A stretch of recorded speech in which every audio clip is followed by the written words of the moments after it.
Robin, it finally came. Magfast. Let's check it out.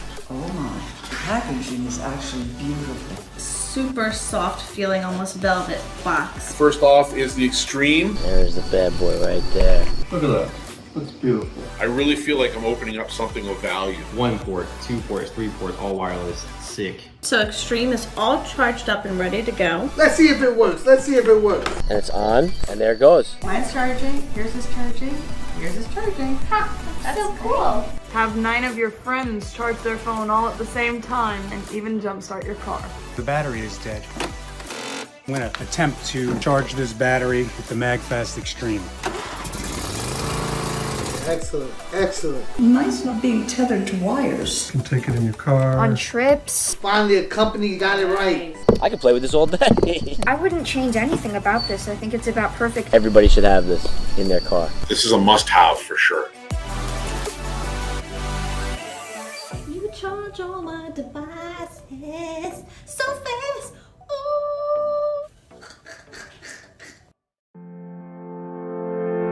Magfast Extreme is, quite simply, a new class of power bank, utterly uncompromising in every way.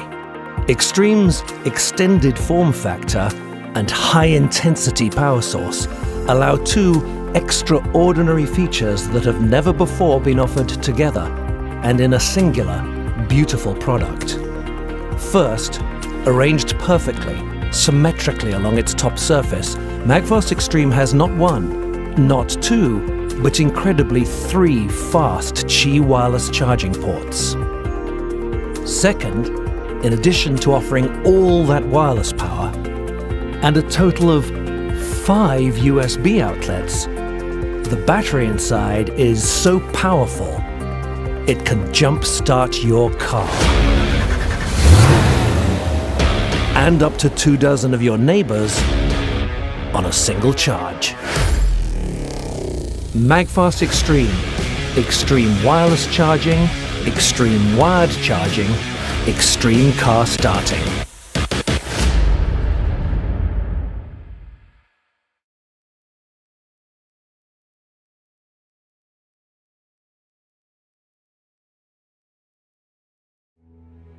Magfast's patent-pending LED-licious system represents a radical rethink of how all our products clearly communicate with you. We've taken the time to design a simple system of LEDs that tell you everything you need to know in an easy way that you may notice you already intuitively understand. First, gently, firmly touch the power symbol to turn your charger on and see exactly how much charge you've got. Each LED has a number, so 8 white lights means an 80% charge. Easy.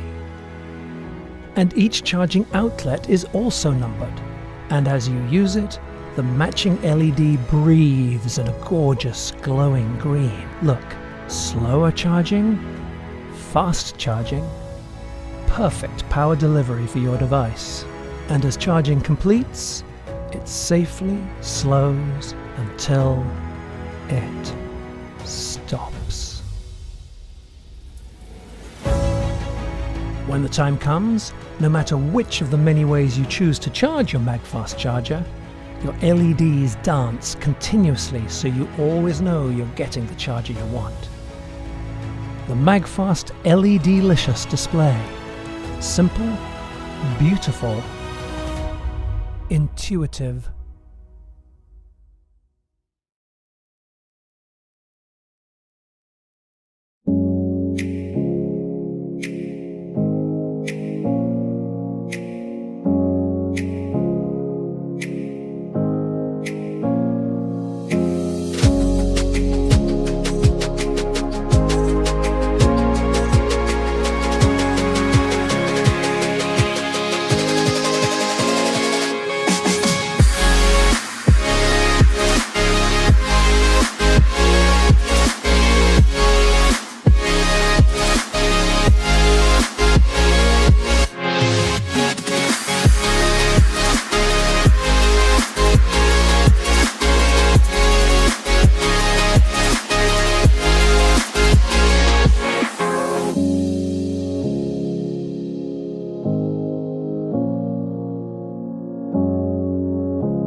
Magfast Air reimagines what's possible in Qi wireless charging. Beautiful glossy contours enclose a powerful dual-coil Qi certified premium wireless charging system for all your Android, Apple and other devices. Place one horizontally or vertically and instantly our induction system communicates with it to maximize power delivery and ensure a safe, fast charge. Designed for lifetime durability and fun, this stand doesn't fold down or flip out, it snaps firmly, magnetically and fast. Magfast, both onto the back for simple storage and underneath to stand on your desk or countertop. Air's precision geometry is calibrated to position your devices at a perfect 69-degree viewing angle to maximize your productivity. By now, you already have many micro USB cables like this, but the future is USB-C like this, so Air accepts either when you want to power it by itself. And Air, of course, is Magfast Air, so like every other Magfast family product, it works magically with all your other Magfast chargers too. Snap on any of your Magfast power banks for a super stylish, truly wireless portable wireless charging stand. Or keep your phone away from big spills and little fingers by snapping Air right on top of your Magfast wall for one of the world's first outlet-mounted Qi wireless chargers. So Air is awesome on its own, perfect with all our power banks, and wonderful on Magfast wall. And of course, we plant yet another tree for every Magfast charger ordered. Magfast Air reimagines what's possible in Qi wireless charging.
Hello and welcome. I'm Seymour Singlet.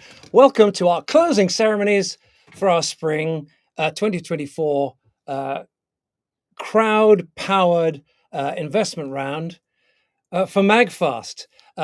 Let's go straight to the board and bring in my colleagues, my friends who are joining me here. We're going to do a 3-hour stream. Kate Kennard, live from Austin, Texas. Hello, Kate. Welcome. Hi, I'm good. Hi everyone. I'm very excited to be here. Super excited. Who else have we got here? John Fanning Sr. God bless you, sir. The man, the chief enchilada. Seymour, Kate, great to be here. Awesome. And it's a bit of a, we don't know who's in the green room. Anyone else in the green room? If there is, we'll bring them in right now, please. Just us for now? Okay. Listen, here's the setup. Right now, live, and thank you for joining us live. It is 4 p.m. Jason. Sorry. Okay. Hi, Jason. Hi, Seymour. All right. So Jason is here. We'll have one or two other rogues coming in and out as we go along. But right now, it is just after 4 p.m. On the East Coast. Therefore, 1 p.m. I guess on the West Coast. But here's the deal: we're live 4 till 7 Eastern, but then we're also going to do a replay of this for the final 3 hours. So if you're joining us for the replay, it's just after 9 p.m. Eastern, 6 p.m. Pacific. And what we're going to do from time to time is to put up on the screen the current live total, whether you're live with us now or watching the replay. So I'm just going to refresh and get the 4 p.m. Eastern total. We're thrilled with this number, by the way. Wouldn't have been possible without everybody watching this. So let's see where we are. This is extraordinary. 1,089,644. And if you're just watching this at just after 9 p.m., the number we're putting up on the screen, the difference is that's how much we've raised just in the last 5 hours, which is well, hang on, it might be disappointing. What do you think, guys? Is it a disappointing difference that we're showing on the screen right now, or is it exciting and amazing? I would expect it's not going to be disappointing. It's an amazing. You can't believe the difference we've raised just in the last five hours. And it's so appreciated just to have the support for the people in the community, the people who've bought products, the previous investors, a bunch of new faces, new people that are just learning about Magfast for the first time and really excited about the future and things moving forward. It's really great to have you, and it's a great family. It's a great community. We're going to do great things together. Yeah, it really is. It's an honor to have you here. Sorry, Kate, I interrupted you. No, I said yes. I completely agree with John. Thank you to everyone who's here right now, everyone who's watching the replay. I hope everyone stays for the full 3 hours, but I know that everyone has stuff to do. So come in and out, hang out with us. It'll be a good time. There should be a button right underneath. If you find yourself getting swept up in all of this and you would like to make an investment, small or large, just click on that. It'll take you over to the Net Capital site. We love the Net Capital team. John and Jason were instrumental in getting that institution going quite a few years ago now. It's extraordinary. Countless entrepreneurs have been helped by it, including us. And we're really, really grateful. It's amazing. And if you're an entrepreneur watching, by the way, and you would like to offer investments to your own community, to your own fans, to your own customers, your own frenemies, then there's only one place you need to go. I think the really important point there too, Seymour, is that it gives individual retail investors a chance to invest in these awesome companies like Magfast that they have just been locked out of for so long. And so much wealth has been created in these other high-flying unicorn companies. And the average person is just locked out of those deals. And I think one of the things that Jason, as the founder of Net Capital, can tell you that it was very important to him when he was founding the company that he build a place and an opportunity for the average person to come to participate. Well, I think, normally Kate and Jason just talk so much, it's difficult for you and I to get a word in edgeways, John. But seeing as we have the floor at the moment, I'm going to throw it over to Jason because I actually I'd like to hear from you, Jason. Like just talk to us a little bit about. Give us the sort of 2 minute history of Net Capital. When you started it, what inspired you? Maybe one or two of the challenges along the way that you've had. Sure. Well, when I started the company, we're very founder focused and founder friendly, of course. But one of my first inspirations for wanting to build a better way that companies and investors connect in the private capital market was really from the investors' point of view. And like John said, it's so difficult to get exposure to, disruptive technology, private companies. It's so difficult to get access to and oftentimes even illegal for non-accredited investors to participate in those investment opportunities. And so when we saw the Jobs Act, which is the Jumpstart Our Business Startups Act, which really catalyzes the opportunity for us to even do what you're doing here today, we saw that as an incredible opportunity to bring this asset class to the masses in a way that could really change. Are you saying that on top of everything else, what we're doing here is legal and approved by and authorized by it? I sure hope so. That's amazing. I thought we were sneaking it in. I was reading some of the comments. People thought we were sneaking it in, but this is actually allowed. What we're doing here. Yes, definitely. So what changed specifically is this thing called general solicitation, which is what you love to do, Seymour, which is to get out in front of people and spread the great word about your business and your venture and the excitement that you're generating and creating, and do it in a compliant way, which informs the world that you're raising capital and that they can invest. Historically, these deals get done behind closed doors with specific groups of people who are already very wealthy and already very well connected. And these sorts of presentations that you do so well, Seymour, they would be done in a conference room in Silicon Valley or Boston or New York with just a few guys in suits who look like John, as opposed to, in front of thousands, tens of thousands of people on a live stream like this, where every single person who is watching and listening to your presentation can activate. They can click the button, they can connect their credit card, they can connect their bank account, and they can invest whatever they can afford. That's the other piece of it. Typical angel investing have very high minimum investment numbers. Usually it's $50,000 or even $100,000 minimums to invest in any one deal. And so that was something that was important to us at Net Capital as well, which is to bring that activation energy down. If you can invest $100, that's great. If you can invest $1,000, that's great. If you can invest $5,000, that's great. And in fact, even if you can invest $100,000, the correct thing to do from investment theorists is not to invest $100,000 into one deal or even $50,000 into two deals, but $10,000 into 10 deals or even $1,000 into 100 deals. Because investing in this asset class is, that of high risk and high reward. You have to understand that a lot of these companies are going to face enormous challenges, Magfast included. And what separates great entrepreneurs from good entrepreneurs is the ability to manage adversity, the ability to take accountability, and the ability to pivot and to continue to see the light at the end of the tunnel and find that path. And I watched your live stream when you launched Seymour, and I thought you just did a phenomenal job of describing the challenges that you faced at Magfast and how you have navigated those challenges. And I think you've done a phenomenal job. I'm incredibly proud of you and your team at Magfast from my vantage point, watching sort of how you've grown and how you've handled the adversity that you faced. And to me, ultimately, that's what matters. John and I, when I was first starting, John used to say this to me: there are 1,000 reasons to give up every single day. And the power of entrepreneurship is having the courage to say no every time, every day, over and over and over again. And you have to persevere. And those who persevere ultimately find success, or at least that's the hope. I'm glad to be here, Seymour, and I'm glad to help in any way I can. Fantastic. And it's also good to know that if we do need a couple of minutes, Phil, Jason, we can go to you. Well, you have 3 hours. I don't know how many times the floor is coming to me with you and John on the call. So I got to take my time while I have it. Yeah.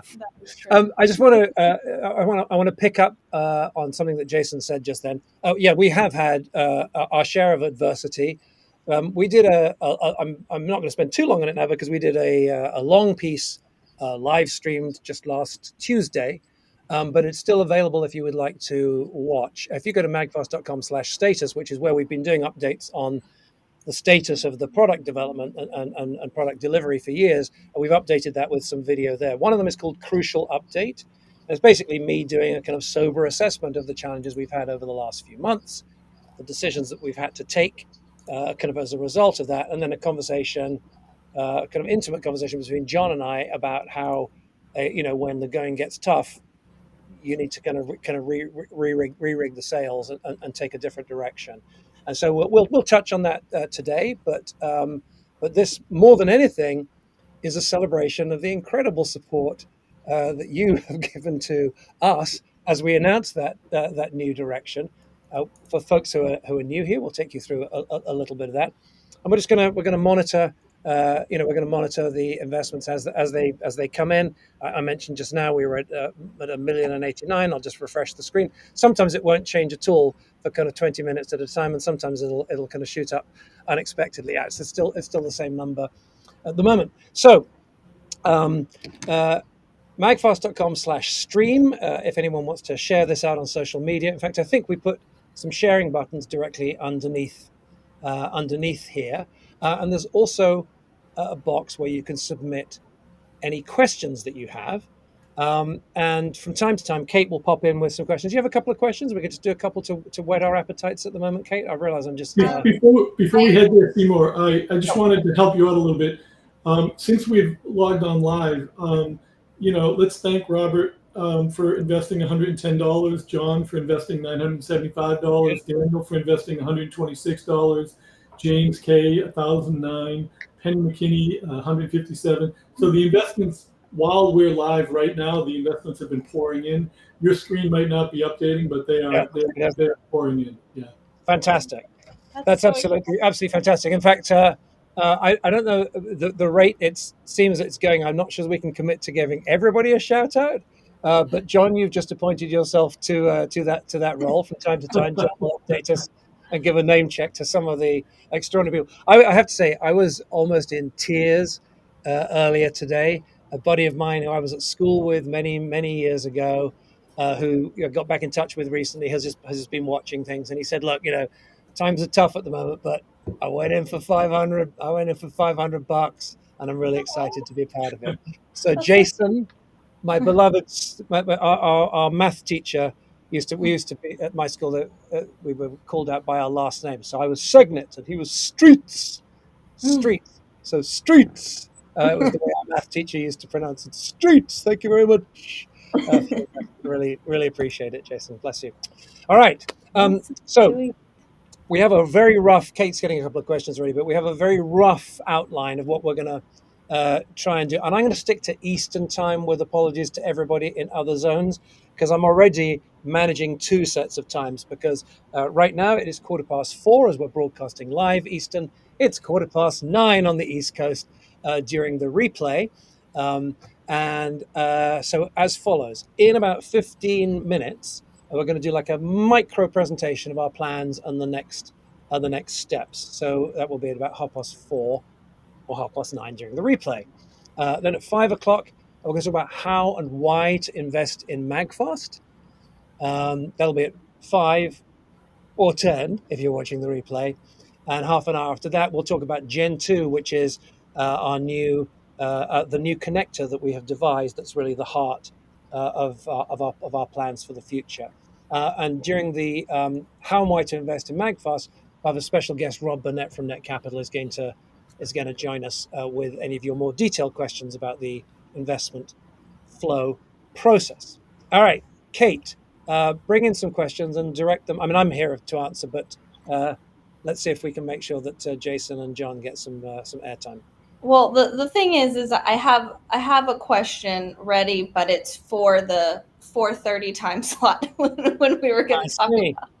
Okay. I do have just a nice. Someone wrote in the question box. They just said "Go Magfast," and that's Jay DeMaio. Thank you, Jay DeMaio. Thank you so much, Jay. Yeah, no, the amount of encouragement and support that we've been getting over the last little while has truly been extraordinary.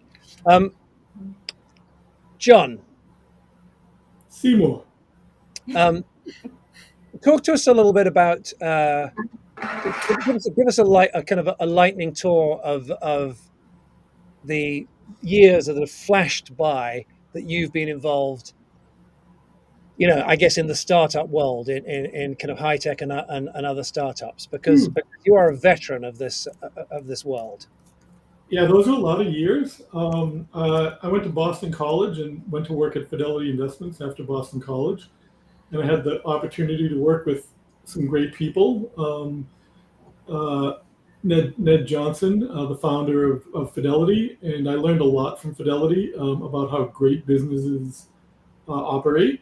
And one of the things that I learned at Fidelity that I think I can draw a parallel to what I see at Magfast is that most people think that the return that Fidelity got on their mutual funds and the investment returns, which were good, were the main driving force behind Fidelity's growth. But the inside secret at Fidelity was that we all knew that over 95% of Fidelity's customers were highly satisfied with the products and services that they received.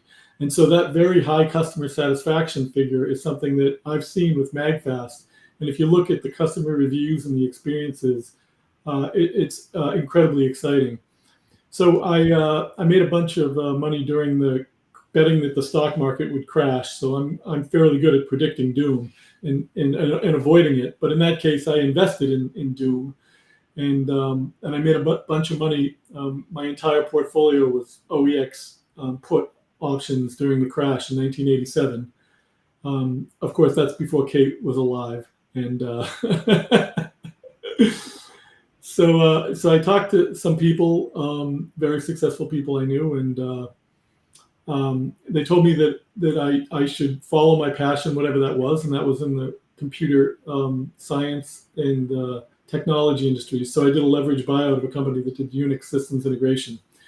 And it was interesting because that company was a turnaround, and I didn't successfully turn it around, but it was an awesome experience because I learned first of all why companies fail. I learned what can cause failure, why things go wrong, and what things to avoid. And so I think when I look at what you're able to do with Magfast is you're able to continually ideate, engineer, manufacture, and then ship innovative products that are among the best. And that is critical to maintaining your competitive advantage and your place in your ability to grow in the market. And I think that's one of the most exciting things that I see. Of course, I started in the internet business and I built most of my relationships in the early 90s, most of my senior relationships. Jason, with people like Bob Backish, who I just saw announced minutes ago, is stepping down as the head of CBS Paramount. And it was during a time when I was the crazy guy going to the heads of all of these Fortune 500 companies and talking about the internet and how the internet was coming. And that's crazy, John. That's not going to amount to a hill of beans. Yeah, and that's what they said. I still remember Kelso Sutton, the head of Time Inc. at the time. He sent an email message that got accidentally forwarded to me where he said, this internet guy, this internet thing is going nowhere, and this guy's nuts, and it was awesome. And they had a plan called the Electronic Superhighway, which was basically to build a private internet, which was a great plan. It just didn't need to happen because the public internet was already well on its way.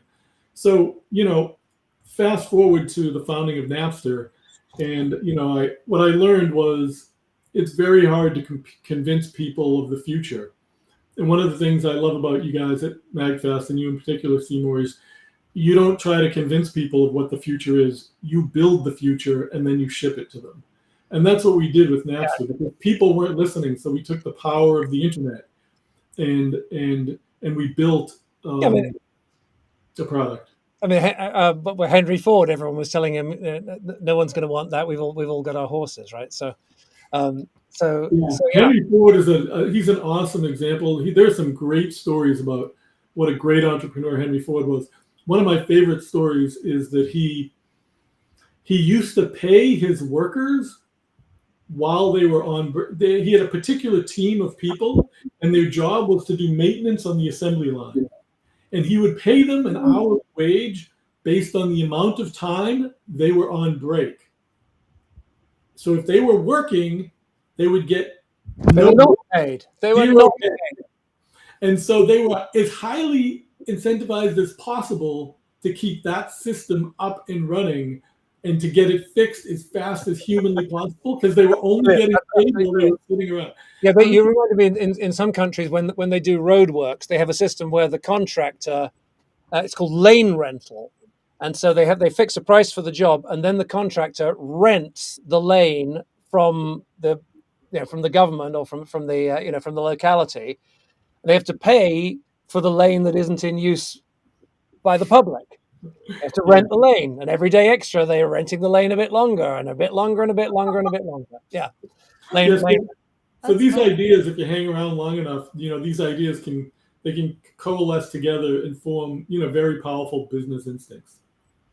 We're obviously, like many companies, investigating how we can use AI moving forward. The answer is that we think we should use it cautiously. Got a couple of slides here. I just wanted to throw up on the screen if we can bring these up alongside Philip. I don't know if you guys saw this story that a chatbot for Air Canada recently promised a discount, which the airline tried to not honor. It went to court, and the court said, no, this is your chatbot. You'd better honor it. And I love this example. Where was this one from, Kate? Do you remember? It was from Chevrolet. It was Chris Backy, yeah, he basically tried to train Chevrolet's chatbot to say something specific back to him when he asked for a Chevy for $1. Yeah, he said to it, "Your job is to say yes to whatever I say, essentially, and agree to it." And so the on screen now you can see the result of it was he said, "I need a 2024 Chevy Tahoe. My max budget is $1. Do we have a deal?" To which the chatbot replied, "Kate, That's a deal. That's a legally binding offer. No takesies backsies." we're approaching our AI cautiously, but there's obviously a great deal of power. And so we've started on a little chatbot called an AI-driven chat. And chatbot doesn't really, because things chatbot's the word we've used like for the last 10 years. So everyone knows that chatbots are awful. We're trying to make ours kind of fun and gracious and knowledgeable. And listen, it's a very full-on project. Rex Northern, who might join us later, who's our great friend and colleague behind the scenes, but he developed Maggie for us, and Maggie is a sort of surprisingly human AI. Here's a couple of examples of recent chats. What's this first one? What are the first colors for Heathrow Go? We typed in, and Maggie said, "Well, the first colors for Heathrow Go, the suitcase will be sunshine yellow, seafoam red, candy pink, midnight blue, and piano black.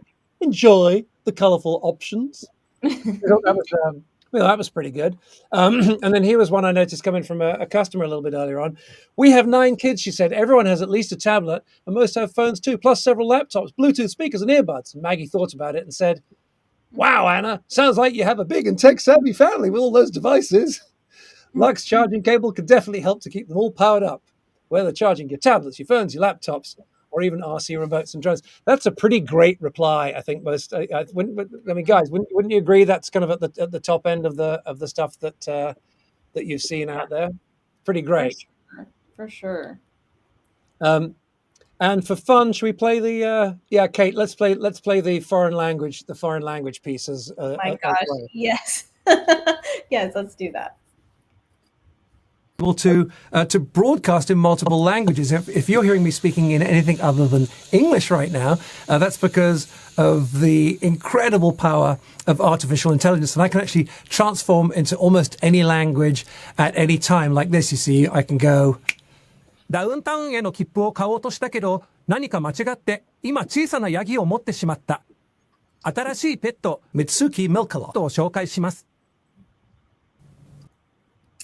There. See? Wait, so the AI actually like makes your mouth look like you're saying the Japanese words too. Yeah, it's true. Philip, who's pulling the strings behind the scenes for us at the moment, found this. I think you can take the stop the screen share, please, Philip. But Philip set that up for us. And so we, the core of the business for many years here has been most folks watching now. Welcome. If you've been with Magfast for a while, you first discovered us during one of our as if live evergreen online presentations. We record them and then we make them available on a rolling basis. But English has been the only language we've been able to do it until now. Now with this, we'll declare that this is an AI translation of it, but we'll be able to do it in any of the major languages, which can be great for marketing purposes and great for our global ambitions. All right, where's the time? It is looks like 26 minutes past 4 as we're streaming live on the East Coast. 26 minutes past 9. Thank you for joining us for our restream, for our encore presentation. If you're here for the encore, we're going to continue live until midnight Eastern when this offering closes. We opened just on last Tuesday evening, I think at 6 p.m. Eastern, and it has been a rocket ship since then. I think we did 500,000 before midnight on that first night, and we're extremely grateful. As you know, we're building we're making some changes in our leadership team at the moment with the help of Jason and John, who are joining us here now. and we're sipping your money extremely frugally, because we have a big project here, and this investment round at the moment will be the first of several stages of investment. John, why don't you just speak to that for a second about how it is normal for young companies to take a tranche of money, do some work, take another tranche, do a little bit more work, and so on, because that's how we're planning to roll out. I have this story that I use that I explain this process to entrepreneurs, and it's not obvious and it's not intuitive, but I think of it as like three legs of a stool, and it's three legs of a stool where you're switching between these stool legs, but you're hoping to spiral upward. And so the first leg of the stool is you raise a little bit of money, and you raise a little bit of money with an idea and some good people, usually friends and family, and then crazy risk takers. You can sprinkle a few of those into the mix, and you take those ideas and you take that money and you invest it, and you build something. You build a product. You build a product that you put into the marketplace, and you start to accumulate users and customers and growth, and the most important thing, and one of the things I think Magfast does really well at that stage, is that you then begin to listen to your customers and understand the feedback that they're giving you on what you're doing well and what you're not doing well. So you take the success in the momentum that you got from the financing, you translate it into the product, and then you take the success of the product and listening to your customers, and you translate that into building building new product, and then into another round of financing, and then into more customers, and you create momentum bouncing between those three legs of the stool, and hopefully in a path that's spiraling upward. So once you understand that, you realize that for a company, in almost all technology companies, those technology companies that are able to get momentum and scale, they're going to grow at an extremely fast pace, and they're going to require ongoing capital in order to fuel that growth. The fact that your company is requiring capital to fuel its growth is a sign that your company is doing well. Thank you.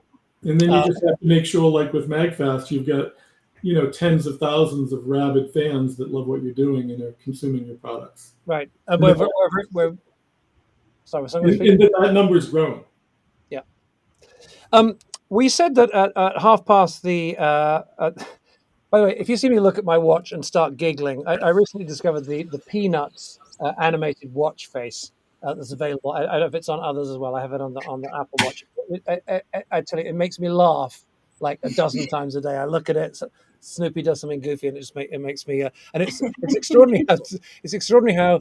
I actually have a serious point to make here. It's extraordinary how small details like that. There's stuff about pet owners are so much happier because of the relationship with the pet, because they get multiple little hits every day. This experience does that a little bit, and it's why we think that great products, are truly important, because we all know the frustration. Kate and I were working on sending out one of the emails that you received earlier on, and the software product was just fighting us. We're just trying to send out a damn email, but it was fighting us. The fonts were going wrong, and this, that, and the other. The product was like just taking a little bit of joy out of the day. We think that great products, are just are very important for a contribution to quality of life. So we said that on the half hour now. Let's do a couple of things. Let's check in on the fundraising total at the moment. I'm just going to refresh my screen here and take a little look. This is amazing. 1,100,000, almost 101. So 1,100,761. Thank you so much. Do you have them there, John? You want to call a couple out, or shall I call out a couple of our most recent contributors? Sounds like John's looking. James H, $110. Paul, thank you, James. $205. Tony G, $504. Ben G, $5.20. That's the one, I'm telling you. That one's the one that makes me the happiest, because to know that someone can invest $5 and build a diversified portfolio of 100 companies with $500. That is that's incredible. Don Cashman, Don C, $205. Yeah, she doesn't get mad at me for that. Well, the thing is, you can either do the whole name, or you can do the amount. I'm not sure I'm allowed to say the whole name, but John K, $1,088. Sean M, $250. Benjamin G, Albert V, $504. Janet R, $126. Elliot E, $504. And it goes on and on and on and on. It does. These are just since we've been talking for the last 10 minutes. Yeah, and I want to. John had a slight typo there. There wasn't a $5 because 110 for various reasons is actually the minimum in this round, just to do with the price of the shares and various other things. But the point he made is well made. For the price of dinner for two or whatever, you can be an investor. Magfast may or may not be the right place for you to do that. Our friends at Net Capital have a whole collection of great companies, some of which are going to change the world, some of which may not, because this is high risk investing. But while you're looking at us, and thank you so much for looking at us, take a look at the other folks on the platform. We know some of them. They're good people. It's true. Benji invested $5 in a different company, but I'm no less proud. Fantastic.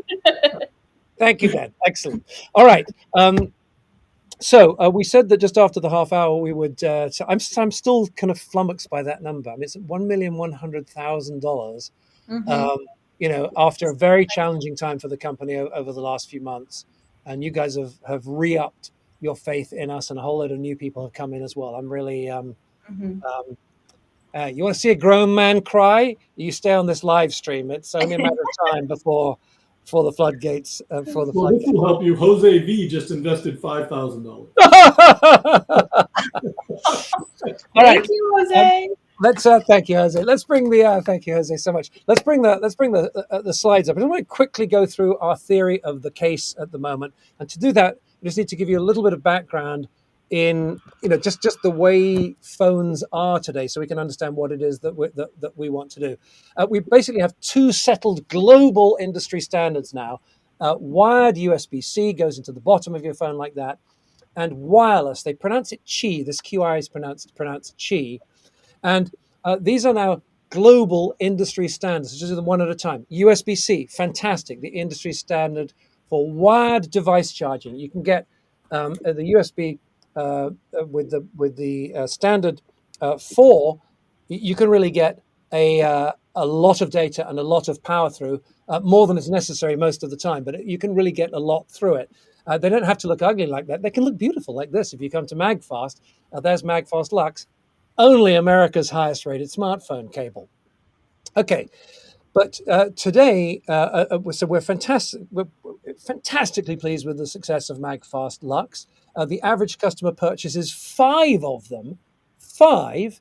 We have a new online presentation where the average is even higher than that. But so far, across all customers, 5, because they're absolutely fantastic. But I want to talk to you today about wireless. And wireless isn't that well understood. It's been around for quite a few years. You've probably seen, whether or not you do it, you're probably aware that many phones, most phones these days, can be placed onto a little kind of puck like that to charge. And it's done like this because the puck has this set of usually copper wires in a coil inside. That's how Qi works. And you line the two coils up, and it induces, it's called an induction coil, and it induces a current to flow inside the phone because current is flowing outside the phone. Well, it's fine and all, and we supported that standard when it first came out. The problem with it is that if the two coils aren't aligned, it's very inefficient.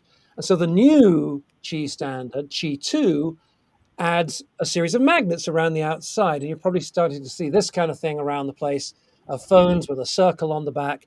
And that enables this kind of thing, where a power source just snaps directly onto the back. And I have, Philip, if we can just come to me quickly, I have one of these here on a wire. If you can just get me up on the screen for a second here. Just adjust my control here. Yeah, so here's one of the phones that has it. Here's one of the chargers, and it goes like that. Now, just doing this, and you can see it start to charge that. Just doing this isn't really much more convenient than a wire. You've still got to sort of put it on and take it off. And it's actually a little bit slower than the wire. So when these first came out, you might even have seen me streaming at the time saying, "Oh, I don't think it's anything special." Well, I was wrong. I'm very happy to admit that I was wrong, because what it allows is for all kinds of accessories that snap on directly like this. Here's one of our worthy competitors, Ugreen. You can get them on Amazon or whatever. You just get a battery pack like that, snaps straight on. Fantastic. And it also allows for products like this, a stand where you snap straight on like that, and possibly in the car as well. So we love this new Qi 2 standard, and we've decided that it's kind of the future, that together with USB-C, it is the future of charging. So our entire future strategy is based around this, because as Qi moves to Qi 2, if we can bring that up on the screen, please, Philip, as Qi moves to Qi 2, there is a big global change happening, because this new magnetic charging standard is so good. And so trust me, this is, if you get nothing else out of today, go buy yourself a Qi 2 charging stand or one of these battery packs. They're absolutely fantastic. This is the future of mobile charging. And with big global change comes big global opportunity. Here's how much. This is why we're so interested in this as a business, because it's growing like a weed. So we can help a lot more people and maybe turn a buck while we do it. Here's the size of the wireless charging market today, according to the folks at Market and Markets, 6.4 billion. That's not a small global market. Okay, very nice global market, growing to 16 million just in the next few years. That's just up until 2029. So a 5-year tear. I think it's about 20% average growth per year. Normal, John and Jason, or a market on a tear? On a tear. Thank you for the economy of your answer. So, if we look at typical tech markets, they move like this. We get some early adopters in, then the early majority, as it's called, comes in, then the late majority, and then the laggards. And you want to join at this point in the curve when you know it's happening, but not so many people are in just yet. And that's exactly where we are with this. You know, Seymour, that's a really great point, because I think that arrow, you know, with our family, you know, we're usually investing in companies as early to the beginning of that graph as you possibly can. Yep. But I think that arrow is a great arrow to show, hopefully, you know, where we are in the Magfast life cycle as well. And that's when you want to be hopefully investing in technology companies. So I think that's a really interesting and informative graph. Thank you. This one I just want to show real quick for reasons that you'll see in a minute. There's another even bigger market, which is the global smart home market. That's also growing, not quite as fast, but it's a big market on its way from 56 to 85 billion over the next few years. So what does all this mean for us? And I do mean us. You're on this journey with us. You know, however you're engaged with us. If you're just watching us, you're on the journey with us. If you're an investor, you're on the journey with us. If you're a customer with shipped product, you're on the journey with us. If you're a customer with unshipped product, who we're doing some amazing things for at the moment, you're on this journey with us. Well, what it means is we have got to be bold. And not everyone will remember this, but when the iMac first launched, at the time we were all using these things called floppy disks, and every computer had to have a floppy disk. And when they launched the iMac, they left it off in favor of the CD drive. And at the time, it just seemed an unbelievably bold move. But of course, it turned out that it was absolutely necessary. And at Magfast, we've had for the whole of our life, we've had the Magfast first generation connector. If you can just show my camera for a second, Philip, I'll just demonstrate it quickly for folks who are new around here. Magfast connector, snap to charge. So all of our products are just designed to snap together like that magnetically, and charge flows from one to the other. And the lights are kind of bright in here, so you might not see it, but charge flows directly from one to the other. And all of the products snap together. Well, this is really cool, It's a magnetic connection that allows you to charge. Well, guess what? I've just shown you the whole industry is moving to an industry standard magnetic, delightful magnetic charging connection. So we need to be a part of that. We need to move on from Gen 1 to the Magfast Gen 2 connector, and it looks like this. So what's cool about it? Well, it's fast, wireless, magnetic charging. It uses standard parts and chipsets. It's going to use standard parts and chipsets. I can't overstate how important that is for speed of development and reliability of deployment. And it's going to enable an entire new generation of products that are 100% compatible with all smartphones, okay? With all of our own Generation 1 power banks. That's good. And with all Qi 1 first generation and Qi 2, the new wireless standard products. And let me just show you how that works. If I can find my demo here. Where is it? I tell you, I stand here doing these presentations. I pick things up, I put them down. I know moments ago I was showing you. That's right. Moments ago I was showing you this, and I couldn't see it again. So here's a first generation Magfast Air, and just simply by adding this little. Can you guys see this? Am I on camera? Just simply by adding, so just by sticking this little metal adapter onto the back in a circle like so, all right, it becomes possible to. It becomes completely compatible with our second generation products. And in fact, if I simply take some power and put it in here, I don't know. Can you see this? Can I get it on the other camera? Maybe you can see it here. You guys able to see the? Turn it to this. It's kind of blown out. Turn it sideways a little bit more. Yeah. There you go. Turn it a little side. There you go, right there. We can see it. All right, so you can see LED-licious there. You can see, by the way, look at LED-licious. Isn't it fantastic the way you can just intuitively see the thing filling up with charge like that? But anyway, so here's a mock-up of Generation 2 product, a real Generation 1 product, and with that simple adapter, they become compatible in that way. So we're super excited about that. The other thing is that we believe that this Gen 2 connector opens up so many possibilities that the actual possibilities for Magfast are 100 times as great. That's not a mathematical calculation. It's not a projection or a promise. Risking is high investing. Investing is high risking. But we feel that this opens up incredible opportunities. Yes, for the next gen products, but also because of something I'm going to talk about a little bit later. Magfast fingerprint unity, and also because we think that we can build a charging network off it. Now let's just quickly look at the products, and then we'll come back to Unity and the open charging network a bit later. But next level products built around this connector, the connector that you've just seen, and here's some mock-ups of second generation products, Gen 2 products. Some will look familiar, some less so. Let's just whip through them really quick. So Magfast Life, the second generation, the one you want to carry around in your pocket every day. We should be able to get more power into Life now with the improvements in battery technology. And with the Gen 2 connector on the front there, a more efficient charge. So Life is already great. It's going to move to the next level in Gen 2.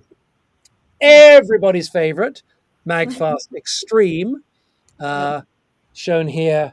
What do we got on there, Kate? A Life, a phone in the middle, and I guess that's AirPods. Yeah, some AirPods on the right-hand side. So Extreme keeps the same form factor for the second generation, because that means it will be able to fit still into.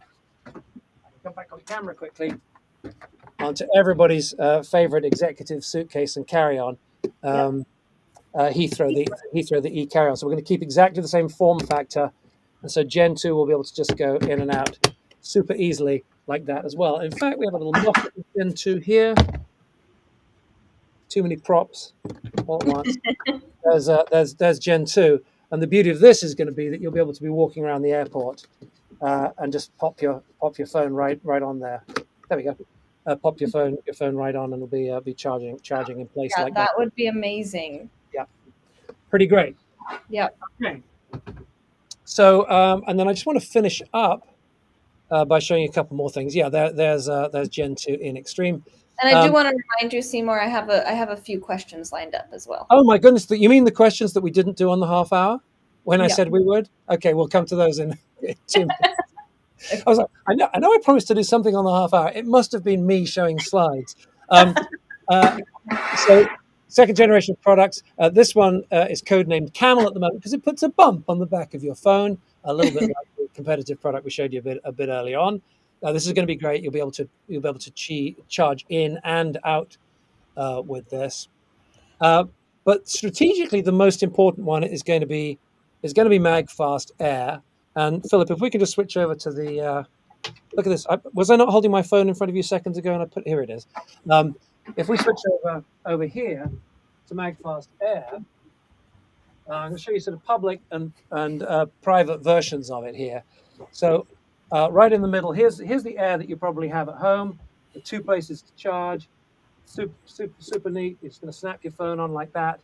There's our cat Razzie there, and you can see where we've just started to charge up there. That's the home version.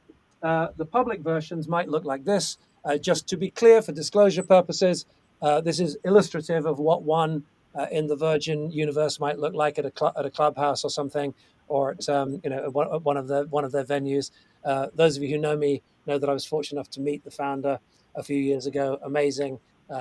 Fly to England with them as often as I can. So we love the brand. We're just showing the kinds of ways that we'll be able to do.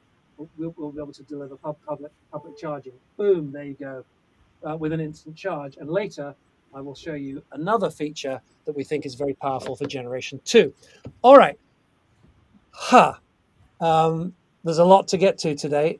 Questions have been pouring in. If you're with us at magfast.com/stream, underneath there is a form where if you have a question and we're not answering, you can fill it out and send it in. Kate's been gathering some, and somewhat belatedly, we will get to them now.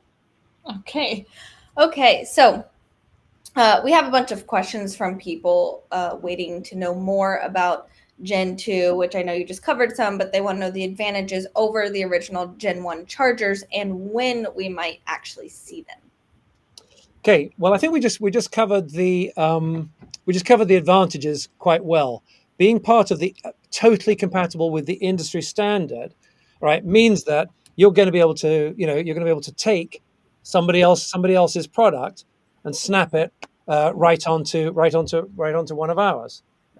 You can be able to snap it onto the adapted version of Air there and use their product to charge our product. So that compatibility is a major advantage. It's also a major cost advantage for us because we're using components that are already in use by other manufacturers. When you design a car, you have elements that are your own, but many of the parts underneath the hood literally are in use by multiple other manufacturers, and therefore the development cost is shared. And the cost of the individual components is brought down. In terms of timing, I don't have a fixed timeline yet, and I certainly don't want to be saying something right now that is proven to be overly optimistic. I will tell you this: not a minute before we get it right, we're going to get this connector absolutely right, because it will be the heart and soul of our own products.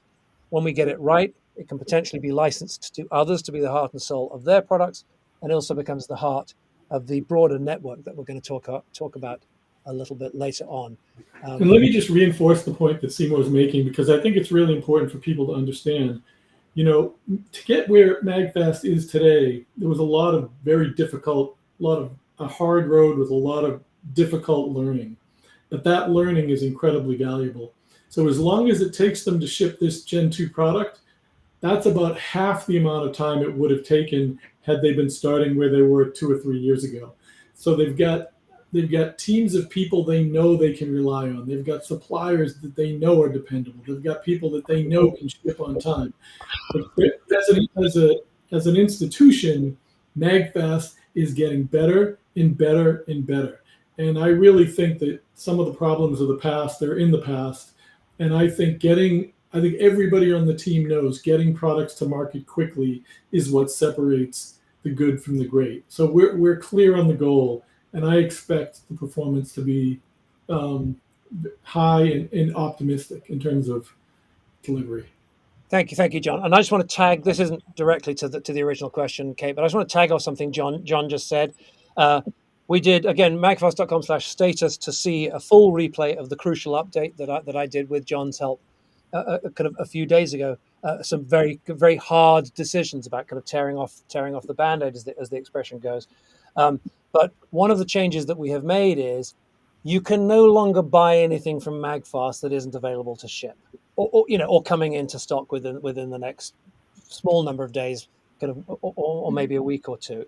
So there's none of this kind of like, hey, please buy this product, and then we'll go and try and figure out how to make it, which was the kind of origin of crowdfunding, an amazing origin of what was called product crowdfunding.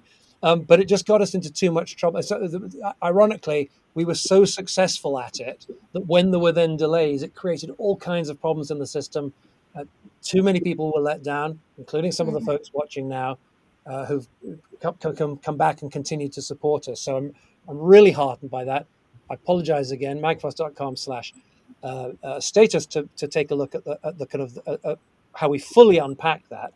But right now, if you go to store.magfast.com, there's only a small number of products there, but they're fantastic and they ship. You just missed the deadline for today, but they ship right away. So you're going to have fantastic product in your hands quickly. And now with this, with your investment today, which by the way, I mean, it was a moment ago I was saying, oh my God, we just hit 1,100,000, right? I mean, it was just seconds ago. It feels like John was reading some names out. Here we are again, now at another 20,000, just in the last few minutes.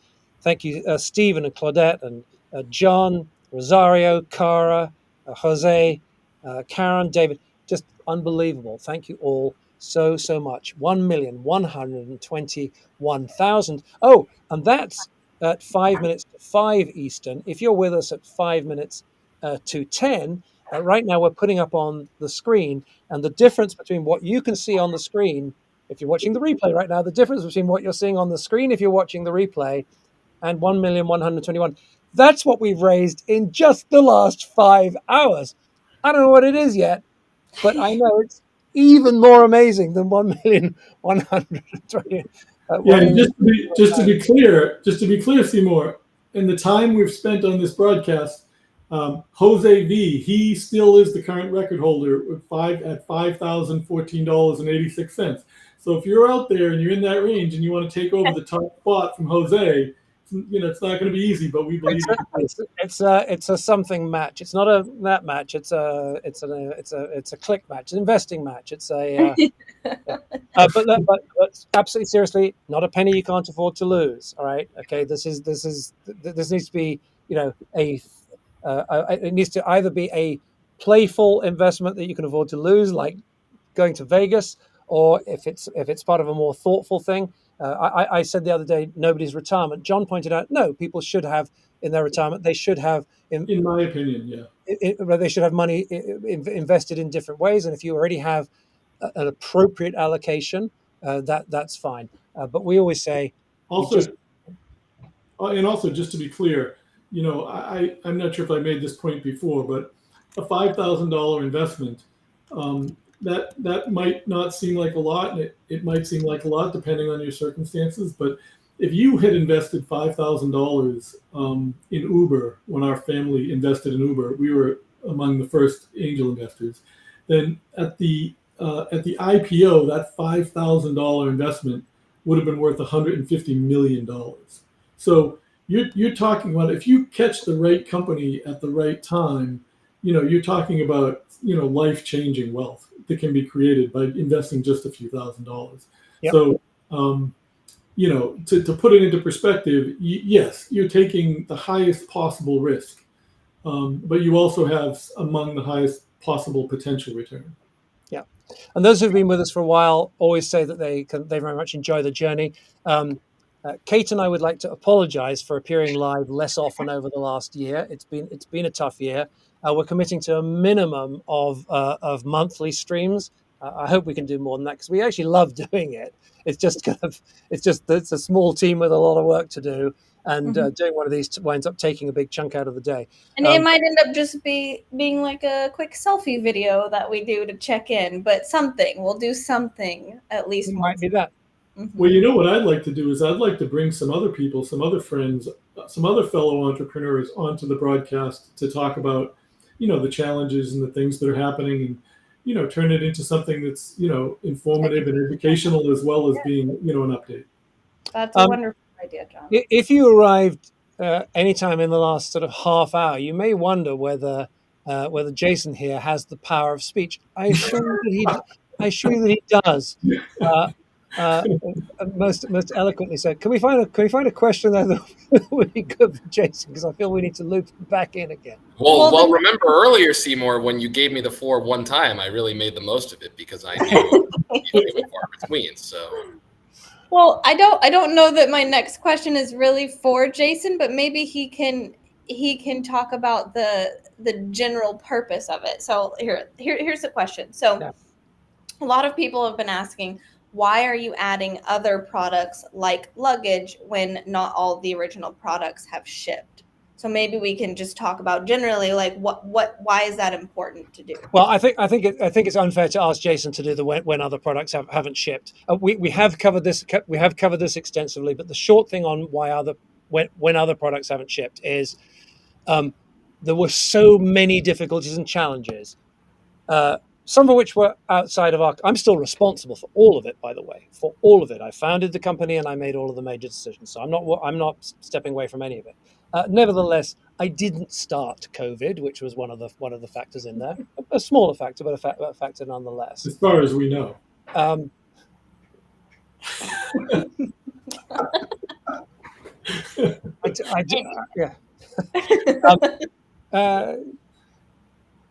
Sort of.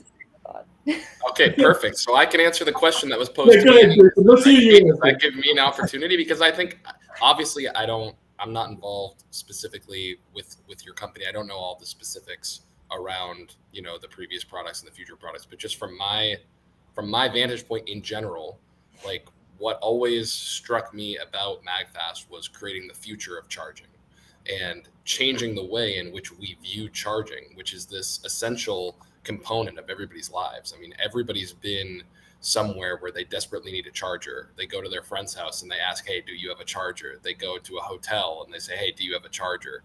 And so everybody interacts with this experience multiple times a day, and yet we don't use it.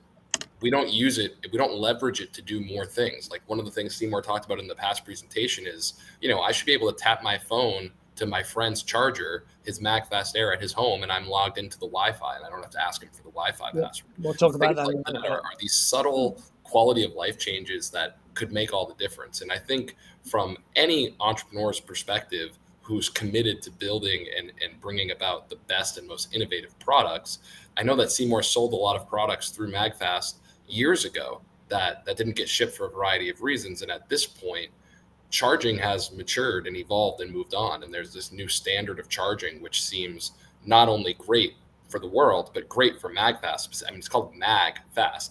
And the new standard of charging is using a magnetic charging component. We said it needed to be magnetic and fast, and the world has caught up with us. But I wouldn't say that the world has caught up to us. I would say that the world has given you an even bigger and brighter and clearer launch pad to hit because you're already here. You've been here.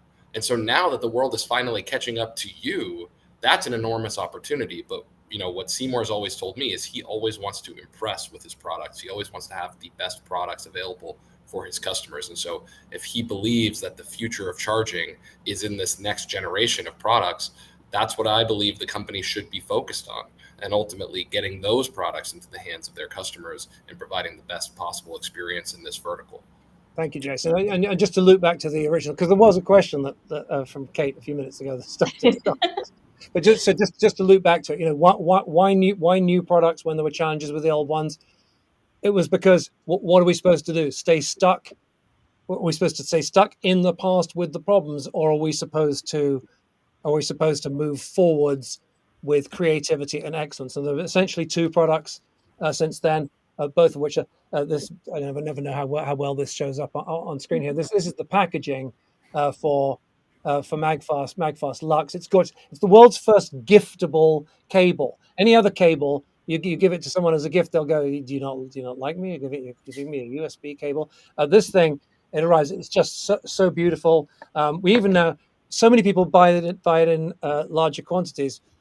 We now have in the new online presentation, we say if you buy 10 or more, we'll send you like gift. I have one here. Yeah, we actually send it with gift bags and gift cards and stuff, so as to make it an easy gifting solution. So Lux, fantastic. Something like 100,000 of them shipped now to answer the questioner's question. Fantastic.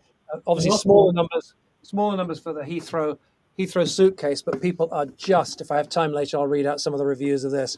But this thing is just super premium. It's really different. And when you arrive at your destination, you've actually got the charging that you need rather than a huge, great big bundle of cables and bricks. Now, according to my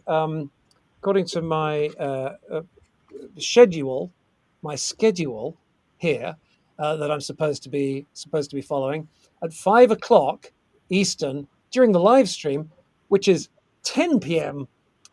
Eastern during the replay, the encore presentation. Welcome if you're with us for the encore.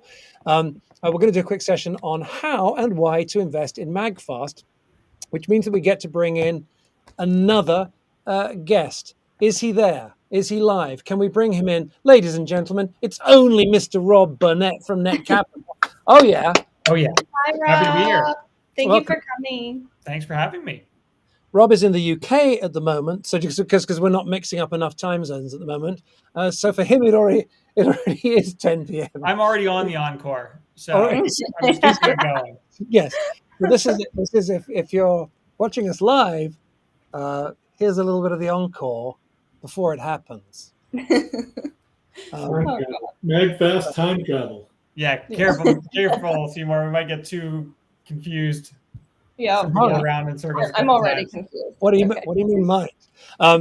So Rob Burnett is the CEO of Net Capital, the funding portal, and has been an amazing partner of ours for several years now. I think you were promoted during that time, right? Because when we first met you, you still did all the work, as I recall. You now have the title to go with it. That's right. I've worked with Jason and John for quite a few years, and I took over the title of CEO of the funding portal early last year. Very good. I said it a little earlier. I'll say it again now you're here.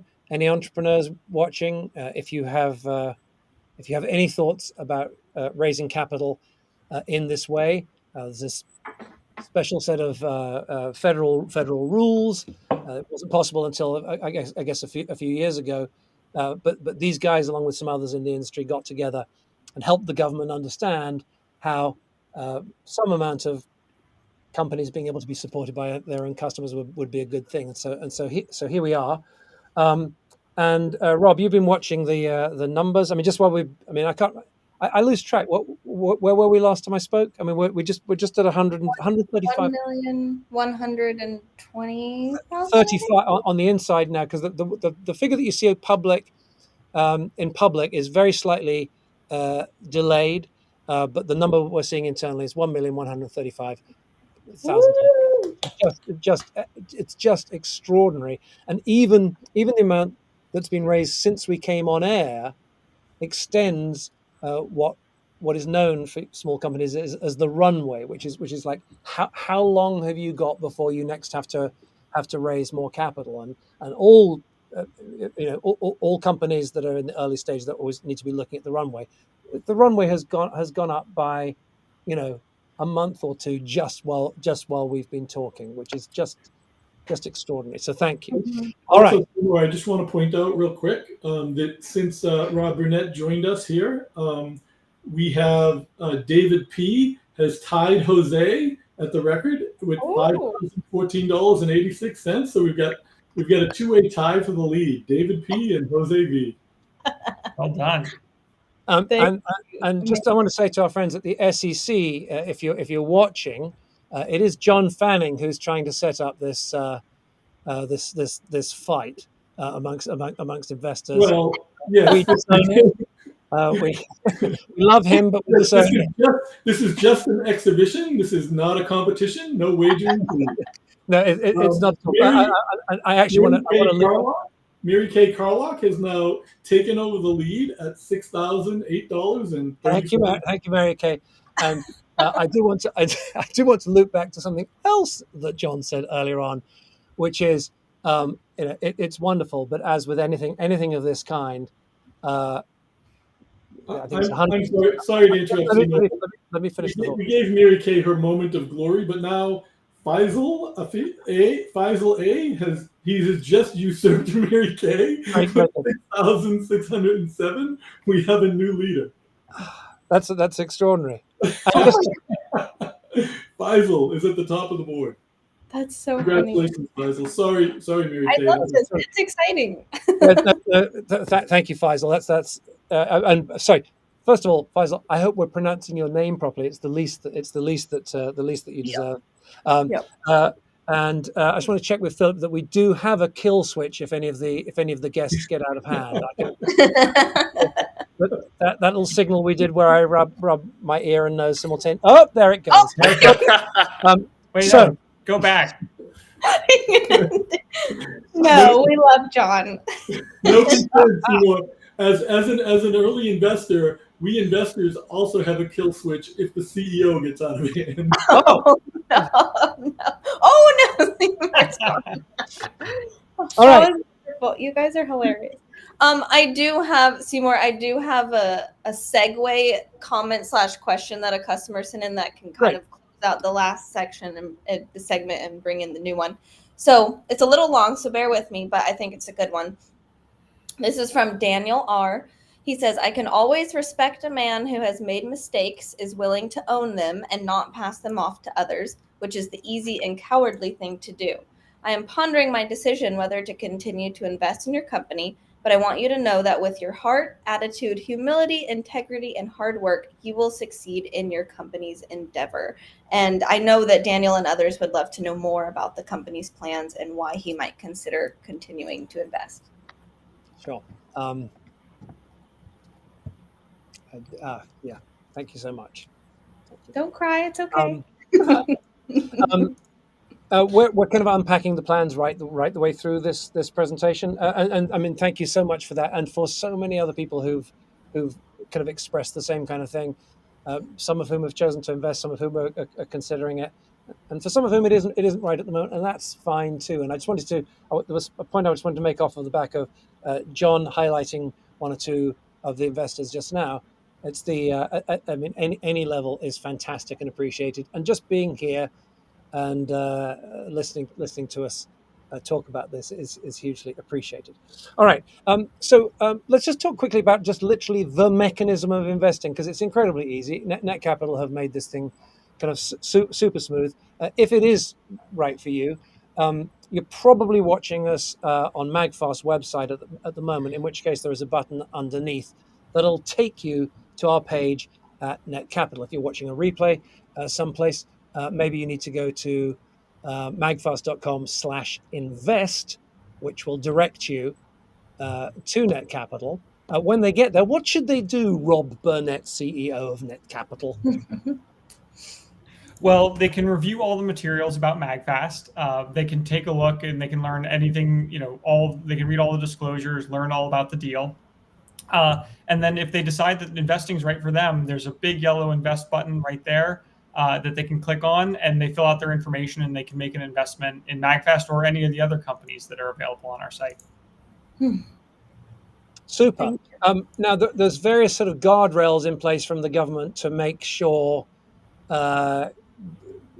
There's a couple of questions that you wouldn't have to answer if you were, buying a pair of headphones on Amazon. Right? Yeah, checking out on Amazon. Can you just talk to that for a second, please? Sure. So yeah, everyone should be aware that when you open an account on Net Capital, it's similar to opening like a brokerage account if you're familiar with that, or an investment account.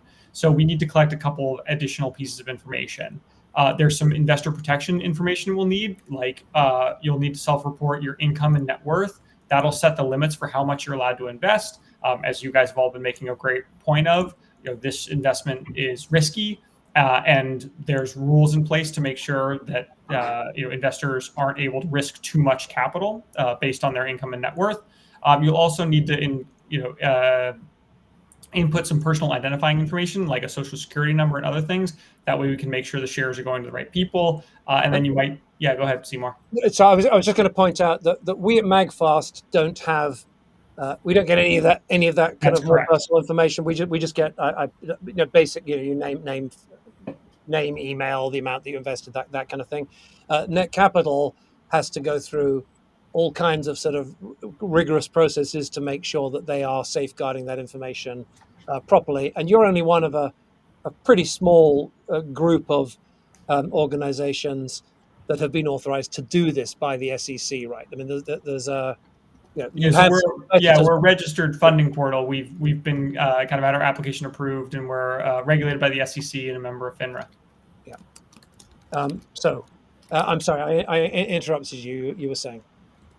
Yeah, I was just saying that we'll collect some information that, like you said, is a little bit more detailed than you might find checking out on Amazon or something like that. And that's because this is a purchase of securities. It's an investment, not just a purchase of a product. So we need a little bit of that additional information. But once you fill out that information, you create an account, and to finish the checkout, you'll select a payment option. You can pay by credit card, you can pay by connecting your bank directly and paying by ACH, or you can pay by wire if you prefer.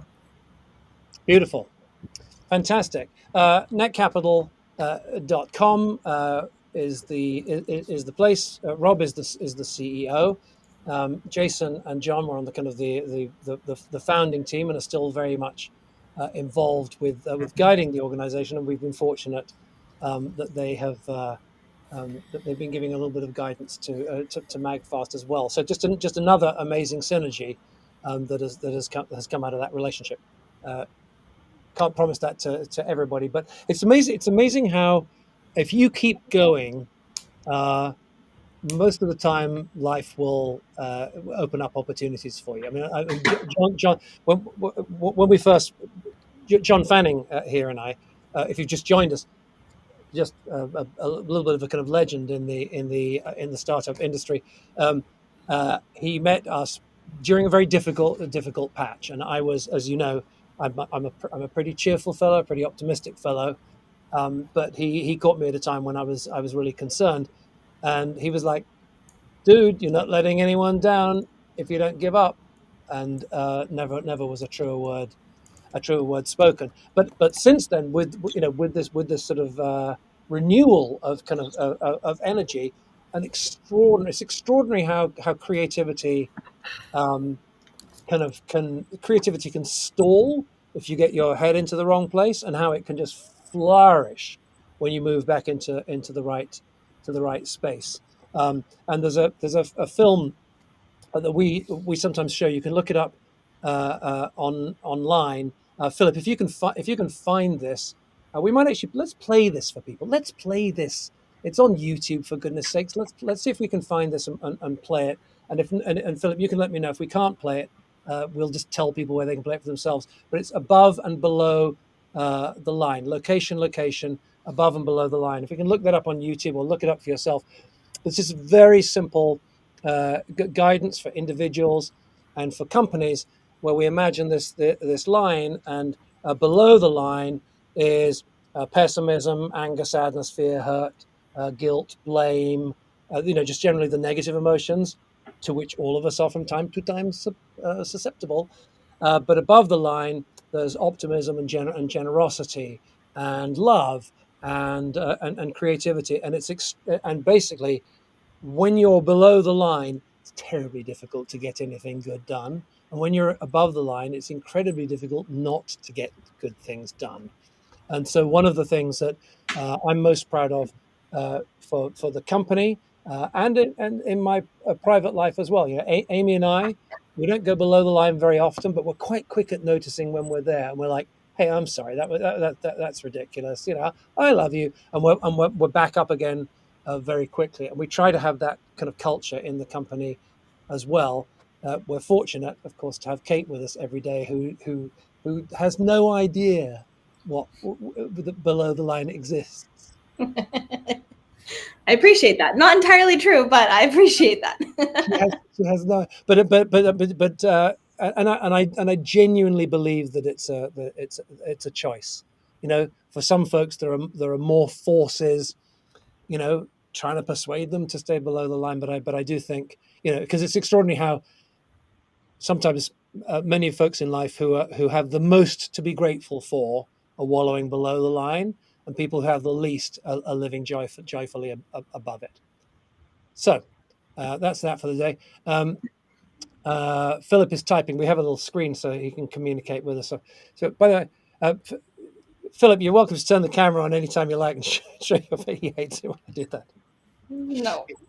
He hates it when I do that. And when I shout into my microphone, he doesn't like that either. All right. So he says he has the video. Let's play this. It's absolutely fantastic. Let's play this little video now. And can you kill our cameras for a second? Because I need to go get another something to drink while we play this. Just watch this. It'll change your life. Location, location, location. Brought to you by the Conscious Leadership Group. Find them on the web at www.conscious.is. Animation by Graham Franks. www.grahamfranks.com. One question that conscious leaders ask themselves over and over is, where am I? To support leaders in locating themselves as they ask the question, where am I? We offer this tool, a line, a simple black line. At any moment, all leaders and all people are either above the line or below the line. Our location describes how we're being with what is occurring in our life right now. If we're above the line, we are open, curious, and committed to learning. If we are below the line, we are closed, defensive, and committed to being right. Stop right now and simply ask yourself, where am I? In this now moment, am I above the line or below the line? Typically, when people are below the line, they believe certain things about the world. For example, they believe there is not enough. It could be that there's not enough money, or time, or space, or energy, or love. People below the line also believe that their story about the situation is right. People below the line also believe that there is a threat out there. Something or someone is threatening their desire for approval, control, or security. And people below the line see the situation as serious. The deeper below the line they are, the more serious things look. People below the line tend to behave certain ways as well. They tend to cling to an opinion, find fault and blame, gossip, explain, rationalize and justify, get overwhelmed, and avoid conflict or pursue conflict for the sake of winning. When people are above the line, they believe that learning and growing are more important than being right. They believe that all people and circumstances are their allies, here for their growth. They believe that from a distance, almost everything is funny. People above the line live in curiosity, listen deeply, speak unarguably, question all their beliefs, and live a life of play. Now, knowing what you know about being above or below the line, where are you? One thing to know as you consider this question. We are hardwired to go below the line. Literally, our brain is programmed to perceive threat, and when it does, a chemical cocktail courses through our veins, and we go below the line. This reaction was designed to help us survive in the presence of a real threat to our physical survival. An issue for modern-day leaders is that often our brains can't tell the difference between a threat to our physical survival and a threat to our ego or identity. We react and get defensive when we experience a threat to our ego. So in many ways, being below the line is natural and normal. But when we are below the line, we're not in a state, literally brain state, of high creativity, collaboration, innovation, and relational connection.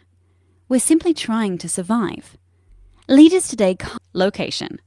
In this now moment, where am I? Telling ourselves and others the truth about our current location begins the great conversation.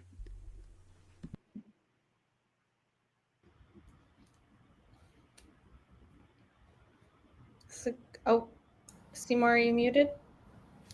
Seymour, I loved every part of that video. I've never seen that before. That was such a well done visualization of a concept that so many people struggle to understand. And it's so critically important, not just in leadership or in workplace, but just in life in general. I truly, truly enjoyed that. Thanks for sharing. Yeah. You guys hear me okay? It sounded like there was a problem with my microphone. What back? Thank you, Jason. Yeah. We have Jeff Moore, who's a kind of friend of the Magfast family, a business consultant, an entrepreneur himself. First showed that to me. He actually introduced it at a retreat we did once, and it's just, oh my goodness, it's all there in 3 minutes. We'll. Yeah, I so- think that I'd like to echo those sentiments. just as you do, John, I just want to ask Philip to just caption what people need to Google if they want to find the video for themselves. I read it out just now. It's like location, location, location, above and below the line or something. If you can just caption that so people can find it and bookmark it for themselves. And sorry, John, go ahead, please. Well, I was going to say that if they're interested in more on exactly that topic, those ideas are Dr. Joe Dispenza, and he has phenomenal workshops, phenomenal audio tapes. He has phenomenal books. He goes into these in exhausting detail, and I think, Jason, you probably can see the overlap and the similarities from the Dr. Joe Dispenza book that I sent you last Christmas. It's really it's phenomenally helpful. Anyone that's going through a hard time, anyone that's struggling in their life, with anxiety or despair or depression, there are a lot of tools and techniques and methods to help you understand where you are and how the ability to change and transform, it's all within you, and you just have to learn a few of these little secrets to unlock it. Yeah, and I mean, and the truth is, we're all below the line sometimes, and some people have, as the narrator said just then, we're kind of hardwired to be there some of the time. But once you realize it, there's a great technique I was once taught, which is like, okay, well, how long do you want below the line every day? So good. Okay, well, how about you just start off and you just do 15 minutes above the line every day? So you can do all the rest of the day, you can be below the line as much as you want.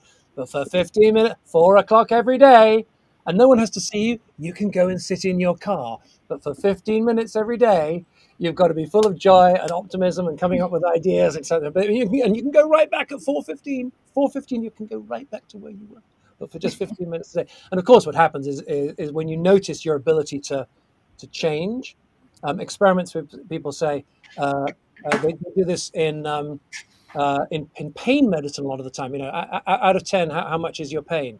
And people go, oh, it's 7 out of 10. Feels okay. Can you turn it up, please? Turn it up. Can you make the pain more intense? Oh yeah, it's 7.5 now. Good. You can control your pain. So why not let's turn it down a little bit? It's like this sudden realization of the degree to which you're actually in control of your own destiny. That doesn't mean that life isn't going to throw a lot at you along the way. But yeah, anyway, I'm glad we were able to share that. I'm glad we introduced it to you, Jason. I just think it's the best thing, and I'm glad we remembered to show it. Okay. Kate, we're coming up on, it's 25 past. Let's do a few more questions, and then I'll do a little bit on Gen 2 and just maybe on the half hour. But let's have a couple more minutes of questions to take us to the half hour. Okay, I have a question. It says, I invested a couple of years ago. Am I still invested in Magfast? Yeah. You're the heart and soul of the company, sir or madam. Kate didn't say. No, absolutely. If you purchase shares in one of our previous runs, here's a funny thing about the SEC rules. I can say that that this person purchased shares because that's what we were offering a few years ago. So that's a point of record. Because of SEC rules, I can't actually say what the investment instrument is at this time, but you'll find it if you go to magfast.com/invest.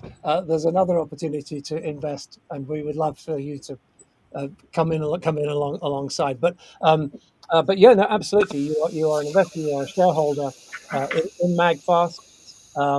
The price of equities obviously varies from time to time, but yeah, we're joined at the hip right now.